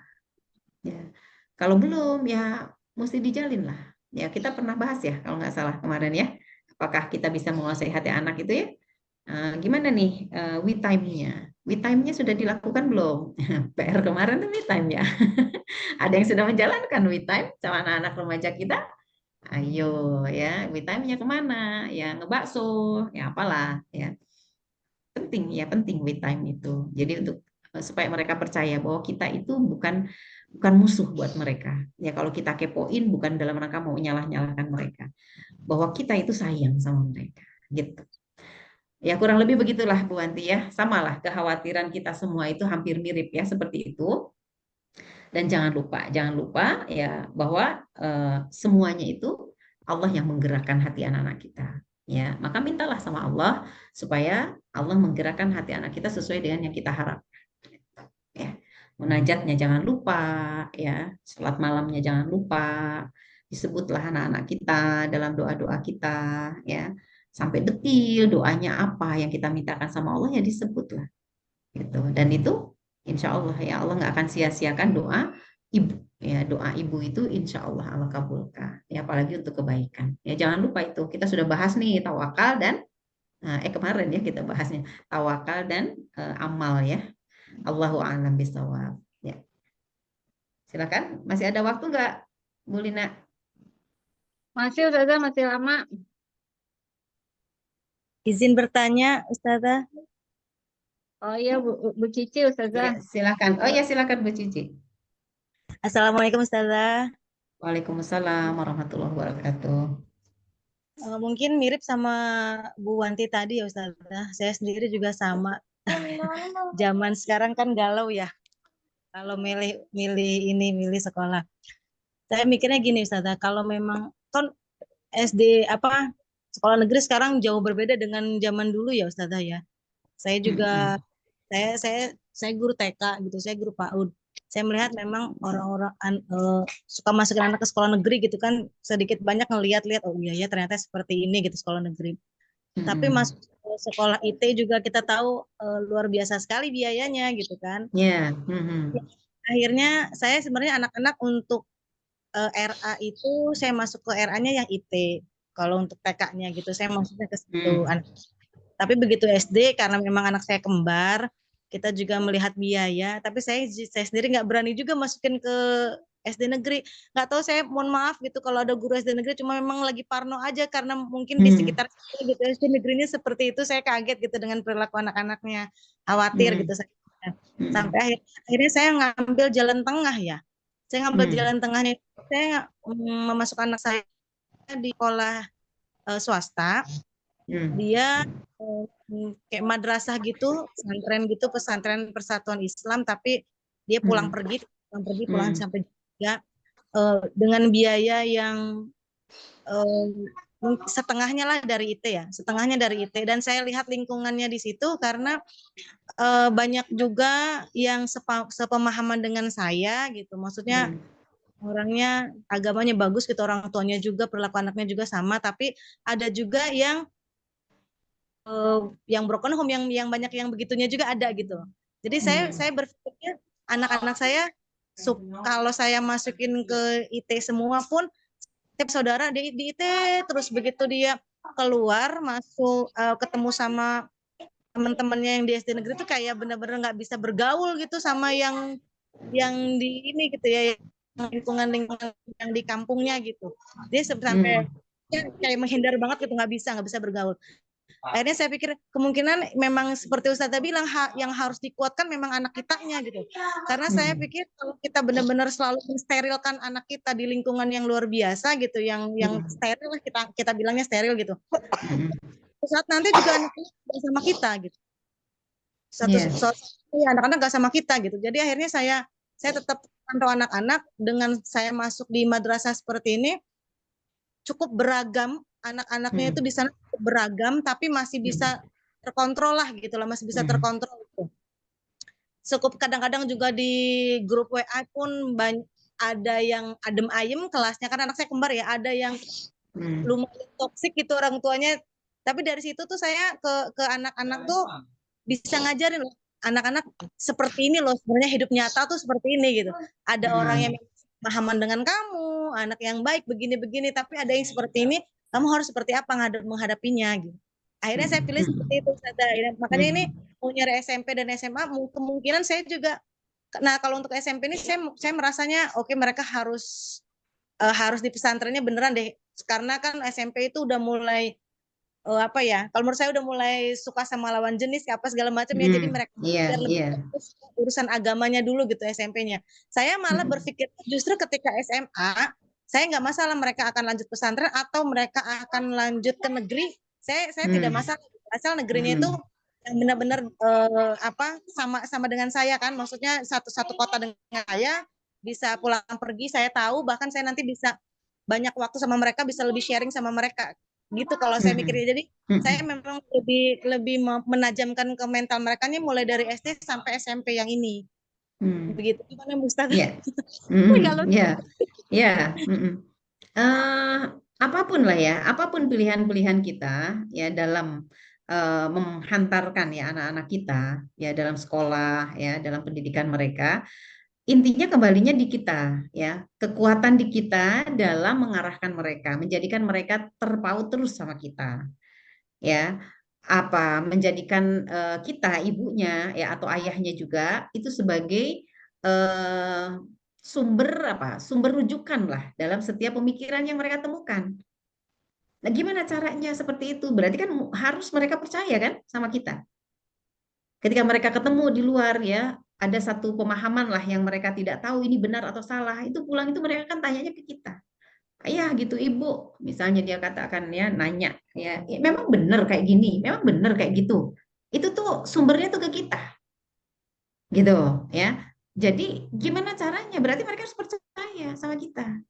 Nah, menanamkan kepercayaan kepada mereka bahwa kita itu tempat yang layak mereka tanyai. Bukan berarti kita menganggap kita sok pinter gitu ya, layak. Enggak. Kalaupun kita enggak paham, kita tahu tempat bertanya kita. Gitu. Jadi kita harus sampaikan juga ke mereka bahwa kalau ada apa-apa, ada pemahaman, ada satu peristiwa atau apapun, kalian jangan sungkan bercerita, kan gitu. Ya, harus cerita sama ayah atau sama ibu. Kalau ibu nggak bisa jawab, ayah nggak bisa jawab, nanti ibu tanyakan ya kepada orang yang lebih berilmu, ya sehingga kamu dapat apa namanya penjelasannya. Ya, jadi jangan bertanya kepada orang yang kamu sendiri nggak kenal. Ya, ini bagaimana menyikapi ini yang boleh atau tidak. Karena sandaran kita agama, sandaran kita kepada syariat Allah. Jadi mengatakan baik, buruk, gitu ya, benar, tidak benar atau benar, salah, itu sandarannya kita sudah sama. Satu keluarga sandarannya kepada agama. Gitu. Jadi mengatakan seperti itu sudah jelas ya kemana. Nah, jadi intinya memang ya kepenguasaan kita tidak masalah sebetulnya kalaupun kita sekolahkan anak kita di sekolah negeri. Tapi kita siap gitu ya, kita siap apa istilahnya ya? Riayah itu apa sih? Ngaping ya, ngaping gitu. Ngaping anak kita.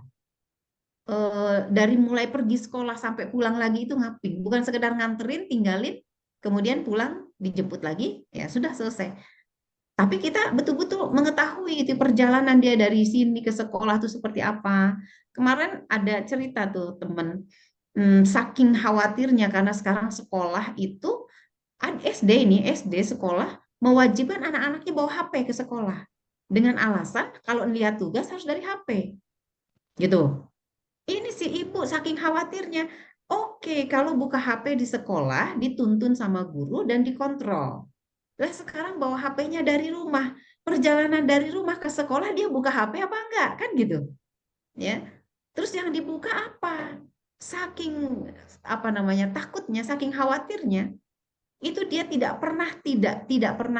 selalu mengantar jemput anaknya karena untuk memastikan anaknya tidak membuka HP sepanjang perjalanan kecuali hanya di kelas saja. Gitu. Bahkan sekarang anak-anak SDIT ya, anak-anak SDIT itu saya dapat laporan tadi waktu saya lagi kajian itu, anak SDIT sekarang berani di dalam kelas main game gitu. Sekarang gitu. Karena diminta oleh sekolahnya untuk bawa HP. Kenapa katanya soal ujiannya ada di HP? Ini gimana gitu sekarang tuh udah males ngeprint gitu kayaknya sekolah ya, mungkin biaya terlalu banyak ya teman-teman. Jadi soal-soal ujiannya ada di HP gitu. Ya, kalau nggak punya HP jadi nggak bisa, masa contek-contekan gitu ke temennya. Begitulah yang sekarang terjadi. Maka kembali lagi ke kita ya, apa umat ya, gimana kita bisa secara kuat ya mengendalikan anak kita supaya mereka hanya percaya sama kita dalam setiap kebingungan-kebingungan mereka gitu. Ya kita juga kan update ya terkait dengan kondisi di luar sana kayak gimana ya. Begitulah ya suasana keakraban, suasana menjadi ibu yang bersahabat, ibu yang bersahabat ya dengan anak-anak kita gitu. Itu mungkin Bu Cici ya. Ya mudah-mudahan apa yang diambil keputusan tadi ya oleh Bu Cici itu mudah-mudahan jadi jalan yang terbaik yang paling mampu kita lakukan. Jadi jangan lupa doanya. Jangan lupa doanya ya karena itu yang akan paling kuat ya pengaruhnya pada kesolehan anak-anak kita. Ya, Allah lah yang akan mengendalikan atau memperjalankan membolak-balikan ya hati anak-anak kita. Ya, selebihnya dalam aktivitas amal yaitu adalah upaya yang bisa kita lakukan. Ya, Allahu a'lam bishawab. Silahkan Bu Lina, sedikit lagi ya waktunya ya. Masih ada ya 8 menit ya. Silakan. Sedikit Ustazah. Silakan Bu Busyra. Ya, Silakan Bu. Ustazah, saya nih Ustazah guru Ustazah di Manahi Guru sekolah umum.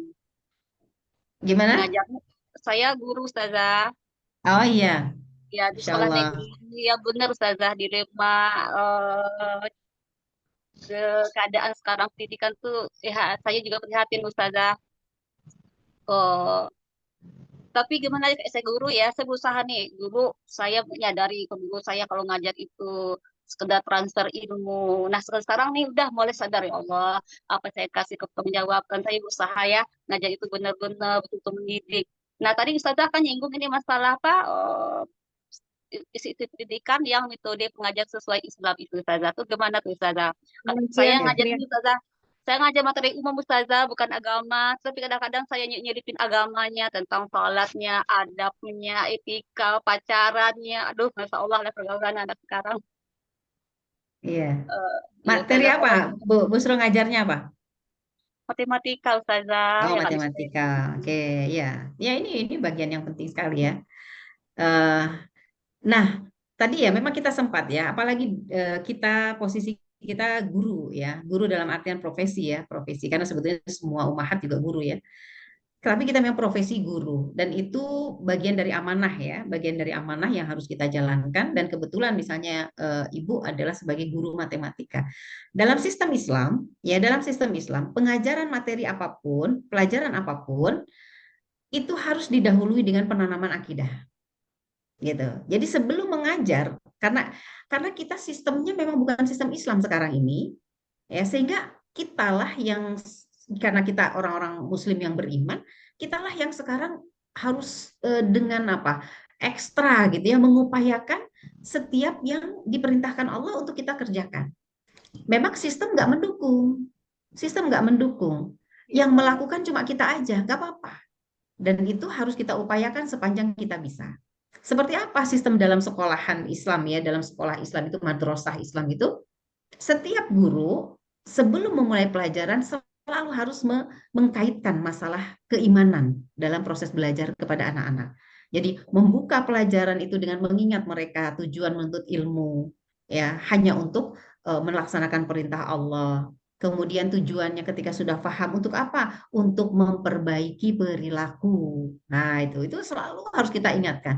Kenapa harus memperbaiki perilaku? Karena Allah menilai tentang ketaatan. Ya, sehingga harusnya setiap eh, selesai satu pelajaran harus tambah soleh, harus tambah taat sama Allah, karena itulah yang akan jadi keberkahan ilmu yang kalian dapatkan, misalnya gitu. Nah, ini di awal pelajaran. Selalu kita akan mengingatkan. Beda-beda, bisa jadi beda-beda. Hari ini kita mengingatkan tentang apa gitu ya. Besoknya nanti pelajaran berikutnya nanti kita ingatkan tentang apa. Tapi penanaman akidah selalu harus ada. Ya kan kita sudah belajar ya tentang akidah ya, terkait dengan keimanan kepada Allahnya ya, terkait dengan keimanan kepada Al-Qur'an ya, kepada Rasul yang mencintai Rasulullah, kemudian masalah takdir, kodok dan kodar itu semua kita satu persatu. Nggak usah banyak-banyak, sedikit aja, tapi kita memulainya dengan itu. Jadi suasana belajar pun suasana keimanan. Meskipun pelajarannya matematika. Meskipun matematika, tetap kita punya kewajiban mensuasanakan anak-anak pelajaran itu dengan suasana yang penuh dengan suasana keimanan. Tapi kan anak-anak masih kecil, enggak tetap. Anak-anak masih kecil harus disuasanakan dengan keimanan. Gitu. Siapa yang membuat kita paham? Allah. Siapa yang membuat kita jadi cerdas? Allah, gitu kan? Nah, sekarang mintalah sama Allah supaya kalian diberi pemahaman. Gitu. Itu mengaitkan terus gitu ya. Kitanya membuat anak-anaknya terkait terus dengan Allah. Barulah pada saat itu kita membuka pelajaran. Ya sampaikanlah sesuai dengan amanah kita, kurikulum gitu ya, pelajaran begitu-begitu sehingga tersampaikan semua yang diwajibkan. Jangan lupa bahwa anak-anak dan metode belajarnya para ulama itu apa? Selalu harus ada diskusi. Gitu. Selalu harus ada diskusi. Nggak boleh dihabiskan gitu waktu karena kejar kurikulum. Kejar kurikulum ini banyak banget. Sampai anak-anak nggak punya kesempatan bertanya. Ya, kalau guru-guru gitu ya, aduh ini udah ya anak-anak ya sampai di sini dulu. Malah kadang-kadang nggak selesai ya ngajarnya ya. Saya pernah tuh karena nggak selesai udah di PR-in ya semuanya dicatat. Anak-anak ya pada ya gitu, semuanya pada kesel. Harusnya mereka punya kesempatan untuk bertanya, mana yang tidak paham, ya mana yang tidak difahami gitu. itu punya kesempatan bertanya. Kemudian nanti ada evaluasi. Begitu. Seperti itu ya. Sistem belajar Islami ya seperti itu ya, dan perhatian guru kepada anak-anak itu di pemahamannya, bukan di hafalannya. Beda kalau Al-Qur'an ya. Hafalan Al-Quran berarti diperhatikan hafalannya, ya. Hafalan hadis diperhatikan hafalannya. Tapi kalau pelajaran-pelajaran ilmu apa ya umum ya, matematika, fisika, kimia, biologi, apa tadi bahasa Indonesia itu ke pemahaman ya, bahasa asing, bahasa apalah ya, bahasa Arab misalnya ada, itu di pemahamannya. Apakah mereka itu paham atau tidak? Begitu. Saya dulu pernah punya guru matematika Bu ini ya Bu Busyro ya. Care sekali itu bener ya, care banget itu. Dia datangi setiap dia bikin soal matematika, dia datangi setiap bangku, kemudian dia tanya, gimana, sudah bisa? Sudah ngerti? Kerjakan ini? Coba kalau bisa kayak gimana? Wah betul, hebat kamu gitu ya. Itu saya merasakan sekali. Ini satu-satunya guru matematika SMA waktu SMA. Dan disenangi banget gitu ya. Itu dari ciri cara memperhatikan pemahaman ya, sampai mereka dia berkeliling gitu setiap bangku. Ya Bu Busro punya cara tersendiri lah ya untuk memperhatikan itu ya. Allahu a'lam bishawab. Begitu, Bu Lina, silakan. Udah habis ya waktunya ya. Terima kasih Ustazah. Ya. Mungkin ada waktu tinggal 2 menit Ustazah. Kalau tentang pembagian kecerdasan itu gimana Ustazah? Kayak misalnya kecerdasan otak kanan, otak kiri, sosial, intelektual, seni, Nah, berbahasa. itu kayaknya berkaitan Ya, dengan teori ya, teori tentang otak nih. Saya belum terlalu panjang mahir ya. Bu Lina bahasan Baik. itu. Nantilah belum ya, ilmunya belum dapat ya. Khawatir keliru ya tentang pembagian oleh para ahli ya tentang kecerdasan intelek apa kecerdasan emosional nanti ya, berkaitan dengan kecerdasan apa namanya tuh EQ ya, EI ya, EQ apa ya. Oh ya ada SQ itu. ada sebagainya lah, itu nanti mungkin perlu pembahasan yang khusus ya dari yang ahli saja deh ya, kalau saya belum terlalu memahami ya teori-teori terkait itu. Ustazah itu ada reminder dari Bu Mimi, ternyata bagiannya sampai jam 3 saya lupa. Berarti masih lama Ustazah, setengah jam lagi. Oh iya ya, Tetap sampai jam 3 ya. Saya pikirnya tadi 1 jam, 1 jam menjelaskan, setengah jam tanya jawab. Ya boleh kalau masih ada yang ingin didiskusikan, silahkan.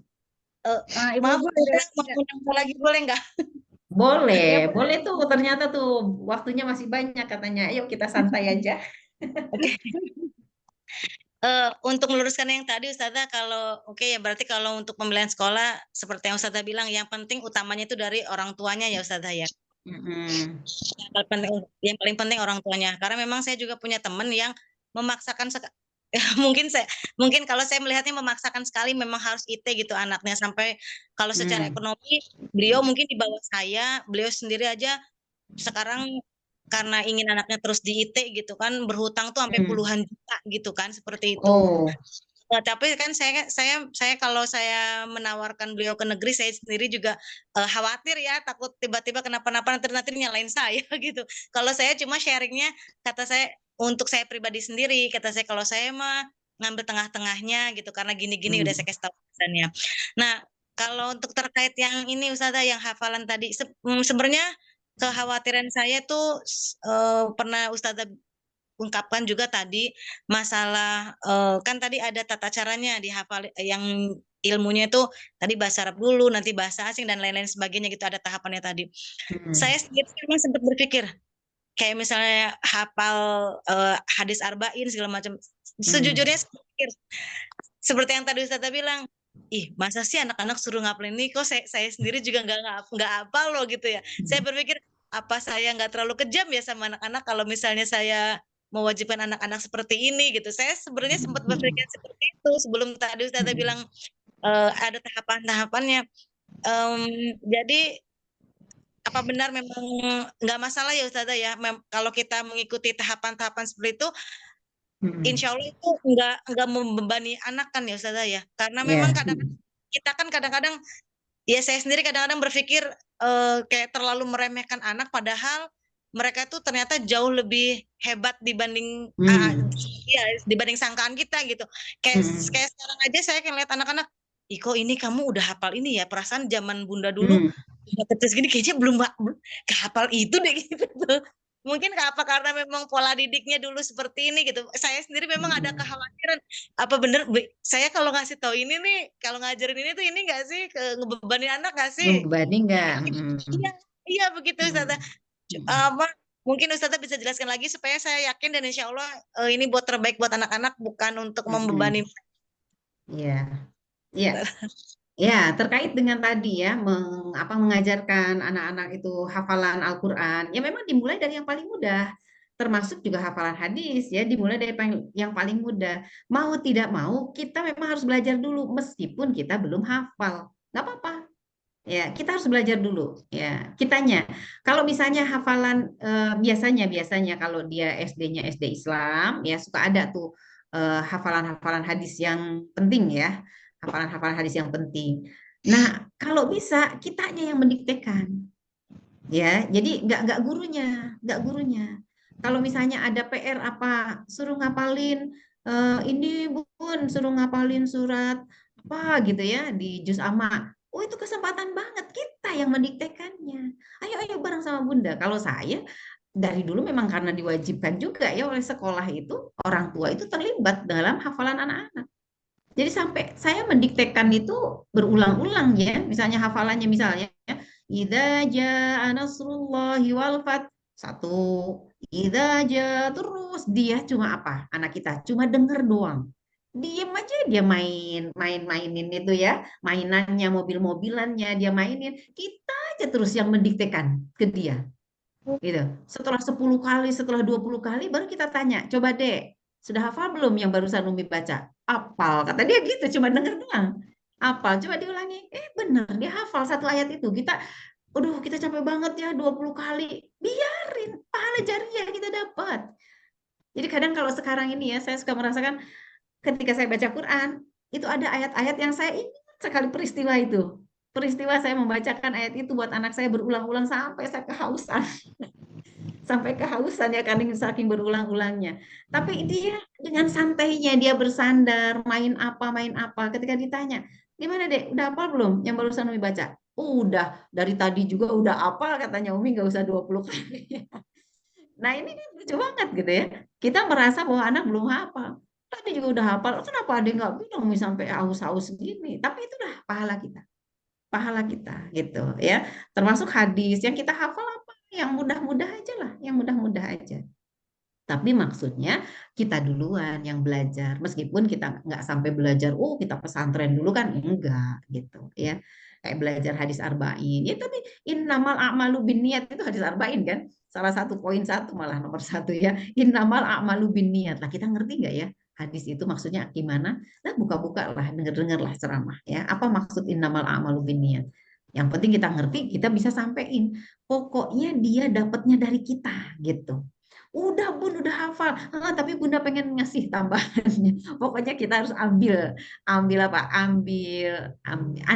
andil gitu ya dalam hafalan anak-anak kita. Begitu.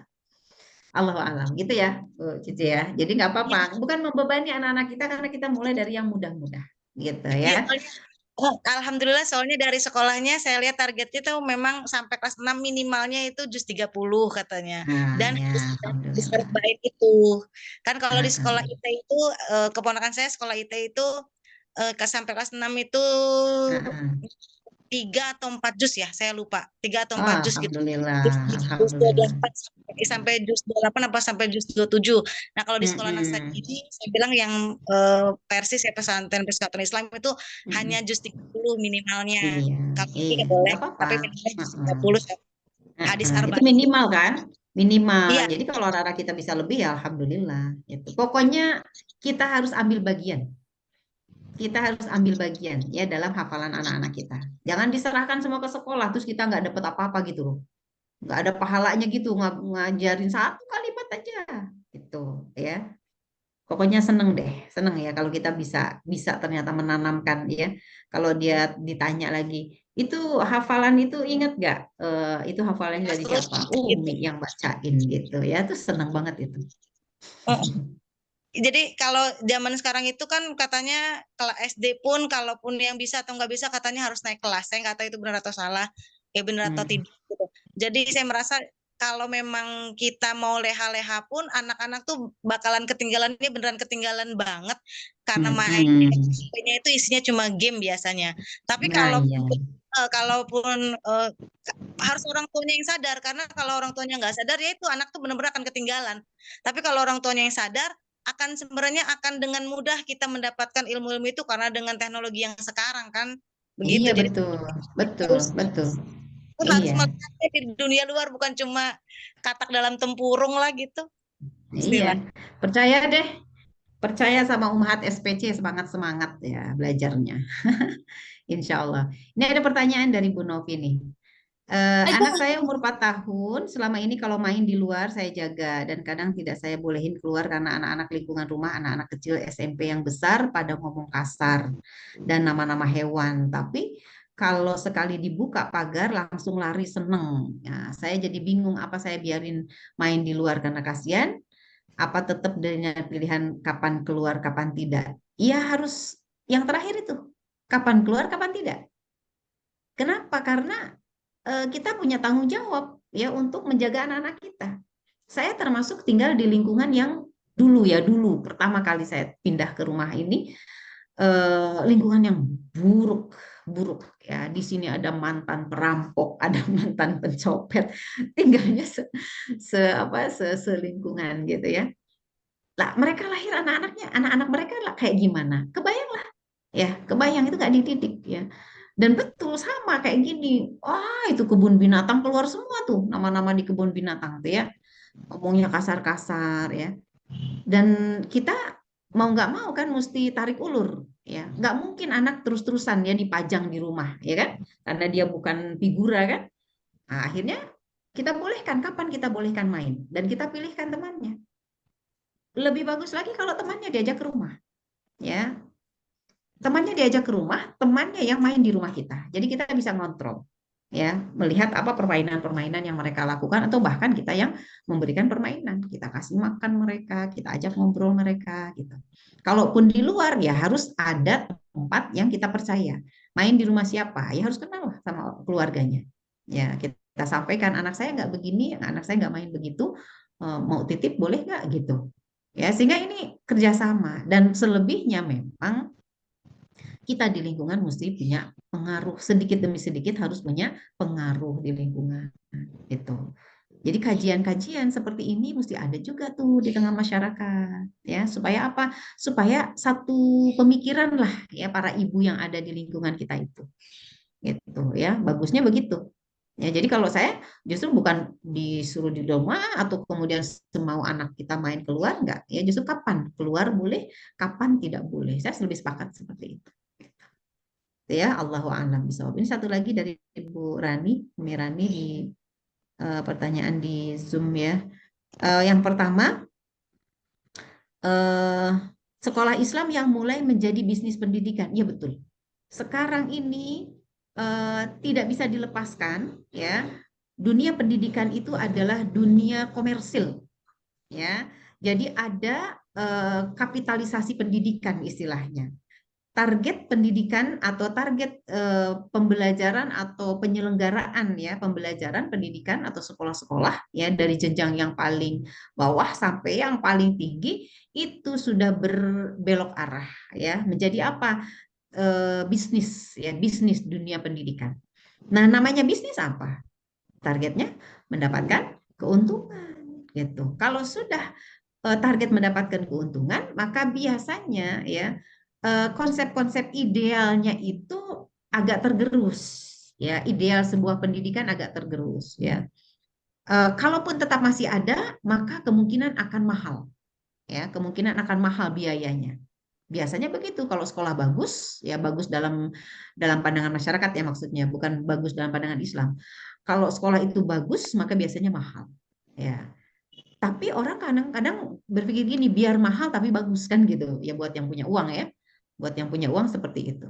Jadi betul sekali sekolah Islam sekarang mulai bergeser ya menjadi pendidikan bisnis ya, bisnis pendidikan. Kalau nggak gitu, biaya pendidikan itu mahal. Makanya kalau di dalam Islam, pendidikan itu hanya negara yang membiayainya. Artinya semua itu ada dalam apa namanya itu riayah negara dalam pembiayaan. Di dalam Islam itu ya sistem Islam itu sekolah itu harus gratis. Ya, karena penyelenggaraannya itu mahal biayanya, belum gaji gurunya, belum peralatannya, ya, belum sistemnya, dan seterusnya. Sehingga penyelenggaraan sekolah kalau dilakukan oleh kelompok-kelompok masyarakat, maka mereka pasti membutuhkan support dana yang besar. Support dana yang besar itu mereka dapatkan dari mana? Ya dari murid-murid lah, ya kan? Lah, bagaimana jumlah yang harus mereka harus mereka sumbangkan atau bayarkan dari orang tua murid itu pasti juga jumlah yang besar, ya. Kalau murah, maka mereka harus cari donatur, ya enggak? Harus cari donatur. Kalau pinter cari donaturnya, kalau enggak, gitu ya. Ya banyaknya yang enggak, ya karena sekarang jadi bisnis. Kadang-kadang orang kalau berdonasi dalam dunia pendidikan itu ya kalau percaya banget ya sama sekolah. Betul gitu ya. Betul sekali ya Umirani terkait dengan sekolah Islam yang sekarang mulai menjadi bisnis pendidikan. Makanya nanti dalam Islam tuh tidak boleh ada bisnis pendidikan, tidak boleh. Terus gimana dong? Ada sekolah swasta nggak nanti di masa khilafah? Ada. Ada. Kayak gimana sekolah swastanya? Bentuknya adalah umat Islam yang ingin berwakaf. Itu, berwakaf ilmu. Misal, seseorang dia pandai dalam ilmu otomotif, ya. Kemudian dia pingin buka sekolah otomotif, ya, sekolah apa kayak montir atau sekolah apalah, bengkel misalnya otomotif ya, tentang hal terkait itu mesin. Maka tujuan dia membuat sekolah itu tujuannya adalah untuk jariah ilmu, sodakoh ilmu, gitu. Kenapa? Karena negara sudah menyelenggarakan sebetulnya. Dalam Islam itu negara sudah menyelenggarakan pendidikan yang lengkap, ya, gratis pula. Jadi kalau dia bikin sekolah swasta tapi bayar mahal, ya nggak akan laku. Kalau niatnya materi dalam dunia Islam. Makanya nanti itu dalam negara Islam itu nanti orang itu berlomba-lomba ingin sodakoh ilmu. Ya, ingin sodakoh ilmu. Yang punya ilmu memasak, misalnya boleh nggak bikin kursus memasak? Itu dibolehkan, tapi dia akan berpikir tentang sodakoh ilmu. Ya, sodakoh ilmunya. Boleh. Kemudian yang kedua, bermunculan rumah tahfiz yang ketika lulusannya kembali ke masyarakat terkesan kurang wawasan tentang dunia yang dihadapinya. Terlalu fokus menghafal Al-Quran, implementasi kurang up to date. Iya, ini juga ya sayang sekali. Ya banyak ya rumah tahfiz, tapi targetnya cuma itu. Waktunya habis hanya untuk tahfiz. Padahal anak-anak terus beranjak dewasa. Mereka butuh ilmu-ilmu yang lainnya. Ya kalau saya sih nggak sepakat seperti itu, hanya sekedar tahfiz gitu ya. Kalaupun mau, maka hanya dalam waktu yang singkat saja anak-anak itu dengan usia emasnya itu bisa menghafal Al-Quran itu dalam waktu yang cepat. Jadi jangan berlama-lama menghafal Al-Quran itu sebetulnya. Fokus di 2 tahun, 3 tahun misalnya ya. Pertama, ya sudah, selesai hafalan, belajarlah ilmu yang lainnya. Kalau cuma tahfiz saja sampai bertahun-tahun gitu ya dalam usia SD sampai kelas 6, lanjut lagi SMP habis cuma untuk tahfiz saja, iyalah dia nggak akan mengerti wawasan yang lain. Sementara dia calon-calon pengemban dakwah di tengah masyarakat, calon pemimpin lah kurang ilmu. Itu juga baru tahfiz doang, belum memahami isi Al-Qur'annya. Wah, banyak sekali apa istilahnya waktu-waktu yang sayang gitu ya kalau hanya sekedar itu. Saya juga sepakat kalau begitu. Makanya sekolah tahfiz itu ya harusnya dilengkapi ya, dilengkapi dengan ilmu-ilmu yang lainnya gitu. Itu mungkin ya, ini ada nomor 3-nya tapi ada pertanyaan nggak nomor 3 nih? Ya, ada yang ya satu lagi. Kecenderungan orang tua merasa diringankan atau sebagian kewajibannya tertunaikan ketika anak sudah dipesantrenkan. Begitu pada liburan bingung diisi dengan apa. Iya benar.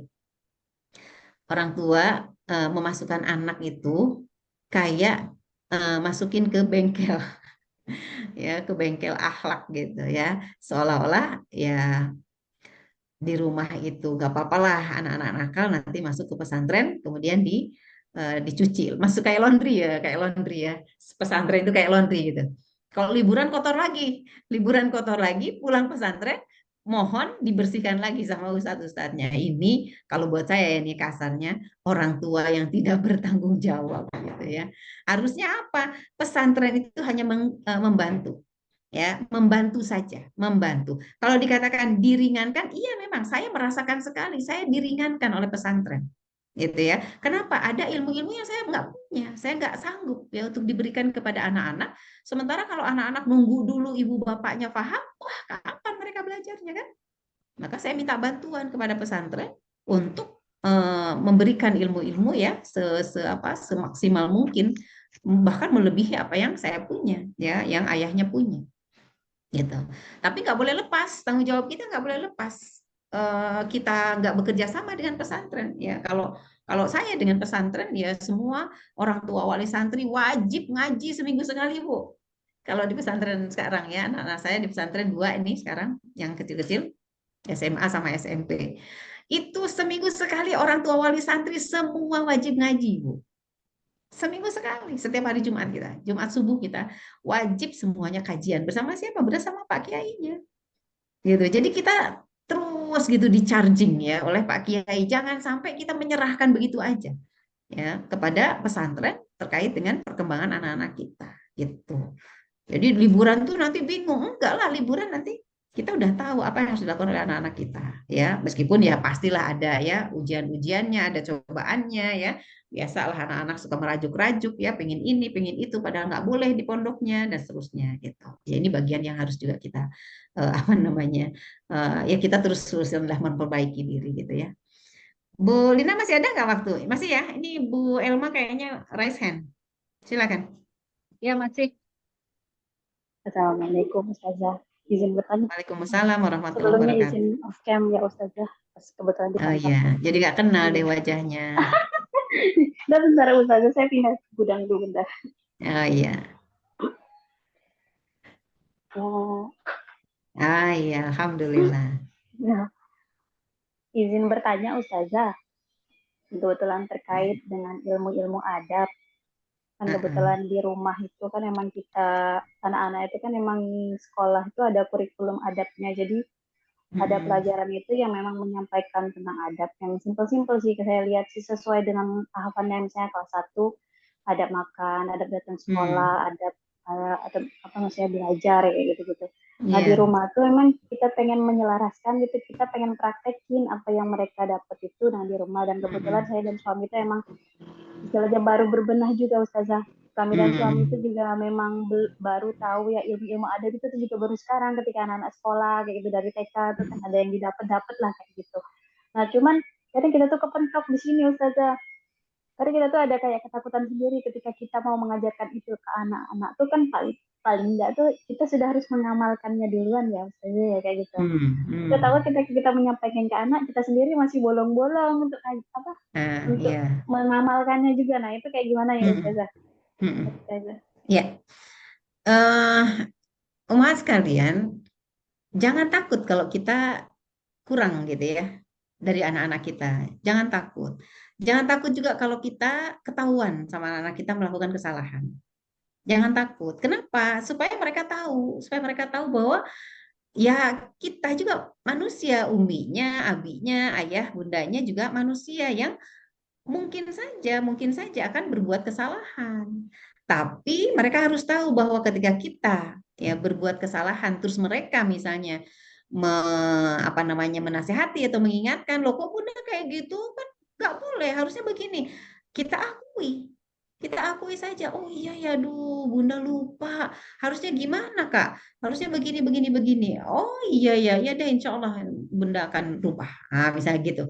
Jadi nggak usah takut sebetulnya. Ya, makanya bareng-bareng ketika melaksanakan adab-adab itu bareng-bareng dengan anak-anak. Ya, ketika kadang anak-anak itu kan kul biyaminika, makanlah dengan tangan kananmu. Bundanya makan kerupuk pakai tangan kiri.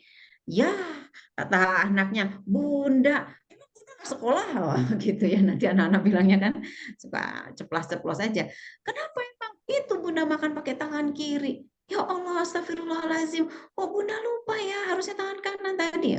Itu tuh nggak jadi masalah. Dalam artian anak-anak akan melihat gitu kalau kita itu ya sama, ya kita sama terus memperbaiki diri di hadapan mereka, kita nggak jaim, kalau kita salah ya kita ngaku salah, kalau kita menasehati ya kita nasehatkan sesuatu yang memang benernya seperti itu.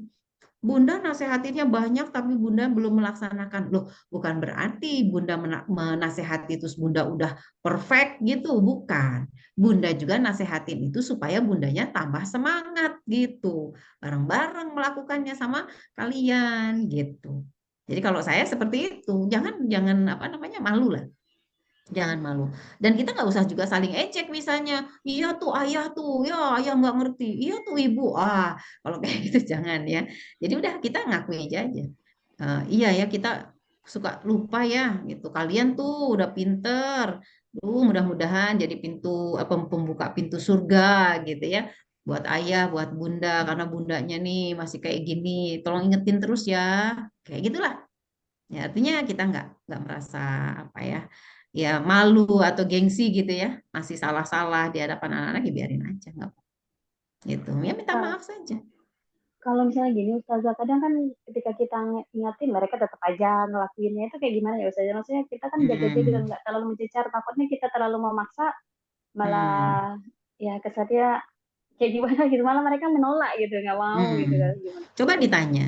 Coba ditanya ketika kita nasihatkan ya kepada mereka itu, eh, Bunda udah berapa kali nih ngomong kayak gini, tapi kayaknya Bunda belum lihat gitu kamu melakukan. Kenapa coba? Apa cara Bunda yang nggak enak? Atau memang kaliannya belum paham atau gimana? Ya tinggal ditanya dulu. Apa sebab mereka tidak melaksanakan nasihat kita? Ya, apa sebab mereka belum mau mengikuti apa yang kita harapkan? Ya, mesti ditanya dulu.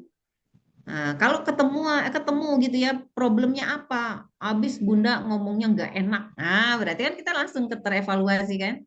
Atau misalnya, habis Bunda nggak ngerti jelasinnya kayak gimana itu. Beda sama bu guru. Suka dibandingin sama bu guru ya. Bunda jelasinnya kayak gitu. Nah, ya udah tinggal ini. Emang bu guru gimana jelasinnya? Itulah. Jadi kita harus tahu dulu sebabnya. Jangan kita menerka-nerka. Kenapa ya anak saya begini, anak saya begitu? Ditanya lah. Kenapa kamu melakukan seperti ini? Ada apa kamu melakukan seperti itu? Jangan takut. Jangan takut bertanya sama anak-anak itu. Takut misalnya nanti dia malah ngebalikin ke kita gitu ya kalau ditanya. Ya enggak. Tanya saja supaya kita tahu isi hati mereka apa, isi pikiran mereka apa. Ya, kalau nebak-nebak bisa salah. Atau malah jadi suzon kitanya. Ini anak kok udah dikasih nasihat kok kayaknya nggak nurut-nurut. Ini gimana sih? Itu dibilang nggak nurut-nurut itu keluar ya kata-kata. Ini anak nggak nurut-nurut. Itu kalimat negatif atau positif ya? Negatif ya? Negatif ya. Kalau katanya dalam ilmu magnet rezeki itu kalimat negatif itu dari seorang ibu terutama itu naik katanya ke langit, naik ke Banyak langit gitu. ya. Dan kemudian bisa jadi langsung jadi doa dikabulkan sama Allah. Nauzubillah min dzalik. Ya, kita memang mesti banyak hati-hati lah ya, nauzubillah min dzalik. Ya, mesti terus-terusan lah kita menyadari ya. Saya masih belajar juga ya dengan kalimat-kalimat yang harus terucapkan gitu ya ketika apa istilahnya marah ya kepada anak, mencap gitu misalnya anak, "Nggak, kamu tuh begini." Padahal si anak tuh mungkin sekali-kalinya hanya melakukan itu, tapi kita udah mencap, kamu begini ya, begininya itu negatif. Itu dalam ilmu magnet rezeki itu katanya naik, ya naik langsung ke langit, ya kalimat-kalimat negatif ibu itu dan kemungkinan akan dikabulkan oleh Allah. Nauzubillah min dzalik. Gitu lah ya. Baik. Jadi ya nggak usah takut ya diskusi dengan anak, dinasehatin anak atau salah di depan anak ya kita nggak jaim-jaim lah. Tapi juga jangan sampai keseringan lah. Kita keseringan berbuat salah di depan anak, hancur wibawa kita. Nanti dia malah di dalam hatinya mungkin dia akan meremehkan. Dalam pikirannya dia akan meremehkan kita. Kok orang tua kayak gini, salah melulu, misalnya gitu ya. Terus kita cuek aja, ya biarin aja. Ibu kan manusia, gak apa-apa lah, manusia juga. Nah gitu. Kalau sering kita melakukan kesalahan, ya sering. Kita dikatakan jaim, jangan gitu ya. Tapi cuek banget juga jangan. Karena kita harus jaga wibawa juga supaya apa anak-anak merasakan bahwa ayah dan ibunya itu patut untuk dibanggakan, patut untuk dihargai. Gitu. Kita punya aib nggak ya? Punya lah. Masing-masing kita punya aib nggak? Punya, tapi jangan perlihatkan aib itu di hadapan anak kita. Gitu. Jangan ya. Sebentar ya. Gitu ya. Jadi jaim banget jangan, tapi cuek banget jangan di hadapan anak-anak. Biarin aja, anak-anak saya udah tahu kok gitu. Saya tuh kayak gini, ya akhirnya ya udahlah cuek aja. Nggak begitu juga. Karena kita nggak tahu isi hati anak kita kayak gimana, isi pikiran mereka gimana. Apakah mereka ikhlas gitu, ya, senang gitu ya dengan ayahnya seperti ini, ibunya seperti ini ya. Ya, apa penting nggak kita meminta maaf dengan kondisi kita yang sekarang? Kalau saya, menurut saya mungkin penting. Ya, penting dalam artian bukan menginginkan dimaklumi, bukan ya. Tapi maaf ya, ayah sama ibu belum bisa seperti ini yang seperti kamu harapkan, tapi mau belajar. Gitu. Tapi ayah sama ibu mau belajar. Itu kan pernyataan-pernyataan yang menunjukkan kalau kita mau berubah, gitu ya. Nggak berpernyataan kayak gini. Ya kamu maklumi dong, ibu kamu begini. Kamu maklum dong, ayah kamu begini. Kamu kan pinter, sekolah kamu lebih tinggi. Wajarlah ibu sekolahnya cuma sampai segini. Ah, nggak begitu. Itu apologi namanya. Kalau apologi negatif itu ininya, apa efeknya ya dalam benak anak. Kok ibu saya kayak gini, kok bapak saya kayak gini. Kesalahan ingin dimaklumi gitu ya. Ingin dimaklumi dalam melakukan kesalahan gitu. Kesalahan itu ditaubatin bukan dimaklumi. Gitu ya istilahnya. Ya. Begitu ya Bu Ya, Elma ya. baik. Allahu a'lam Ya. bishawab. Ya. Jazakallah khairan Ustazah. Amin wa iya. Ya silakan Bu Lina. Waktunya 3 menit lagi, Ustazah. Apakah mau dimanfaatkan untuk yang bertanya? Barangkali ada ibu-ibu yang mau bertanya lagi. Nggak ada ya? Ustazah, boleh Kalau nanya untuk Ustazah? Silakan Bu, Bu Bushra. Ini kan bahasa Arab nih Ustazah. Anak saya yang Ya. laki-laki kan tamat SMP, pondok tempatnya Jawa. Sayanya di Ah Bangka ya. Belitung Ustazah. Nah kebetulan dia nih rencana tahun ini mau ngambil mata pelajaran bahasa Arab nih Ustazah. Kira-kira gimana ya? Alhamdulillah. Boleh Ustazah, di mana kira-kira? Saya taunya kampung Inggris ada bahasa Arabnya, tapi nggak syar'i. Ya pengen yang sesuai syariat deh Ustazah, di mana kira-kira? Mau Oh info. ya, coba nanti ya saya cari info ya. Saya juga Ya. kalau menunjukkan langsung juga mungkin nggak tahu karena banyak sekali sebetulnya ya tempat-tempat yang bagus untuk pembelajaran bahasa Arab. Online atau offline atau pesantren Offline atau Ustazah, gimana? yang ada paket 3 bulan, ada yang 5 bulan. Oh iya iya iya. Tinggalnya di mana Itu Bu Busro? Ustazah, yang plus ada anak saya di Bangka Belitung. Oh Dia mau sih di Bangka. lumayan ternyata ya informasinya. Ya Dianya mau nanti sih coba. anak saya dia. Ah, ah, Kalau ah, ah. Nantilah ya Insya Allah ya mudah-mudahan nanti kita carikan ya informasinya. Ya, ya kalau Ustazah. sama-sama. Habis ya Bu ah, Lina ya. ya habis waktunya Ustazah. Jadi kita sudahi saja Ustazah ya kajiannya. Ah, terima kasih Ustazah atas ilmunya. Mudah-mudahan Sama-sama. kita bisa menerapkan ilmunya. Mudah-mudahan Allah memudahkan kita dalam mendidik anak-anak sehingga anak-anak menjadi anak-anak yang cerdas dan cerdas ini ya Ustazah secara hakiki. Mudah-mudahan kita bisa diberi kesempatan lagi untuk berjumpa minggu depan dalam kondisi sehat walafiat, iman Islam. Mohon maaf kalau ada kesalahan, kita tutup dan bacaan alhamdulillah istighfar doa penutup majlis alhamdulillah rabbil alamin astagfirullahaladzim subhanakallahumma wa bihamdika asyhadu an la ilaha illa anta astaghfiruka wa atubu ilaik. Assalamualaikum warahmatullahi wabarakatuh.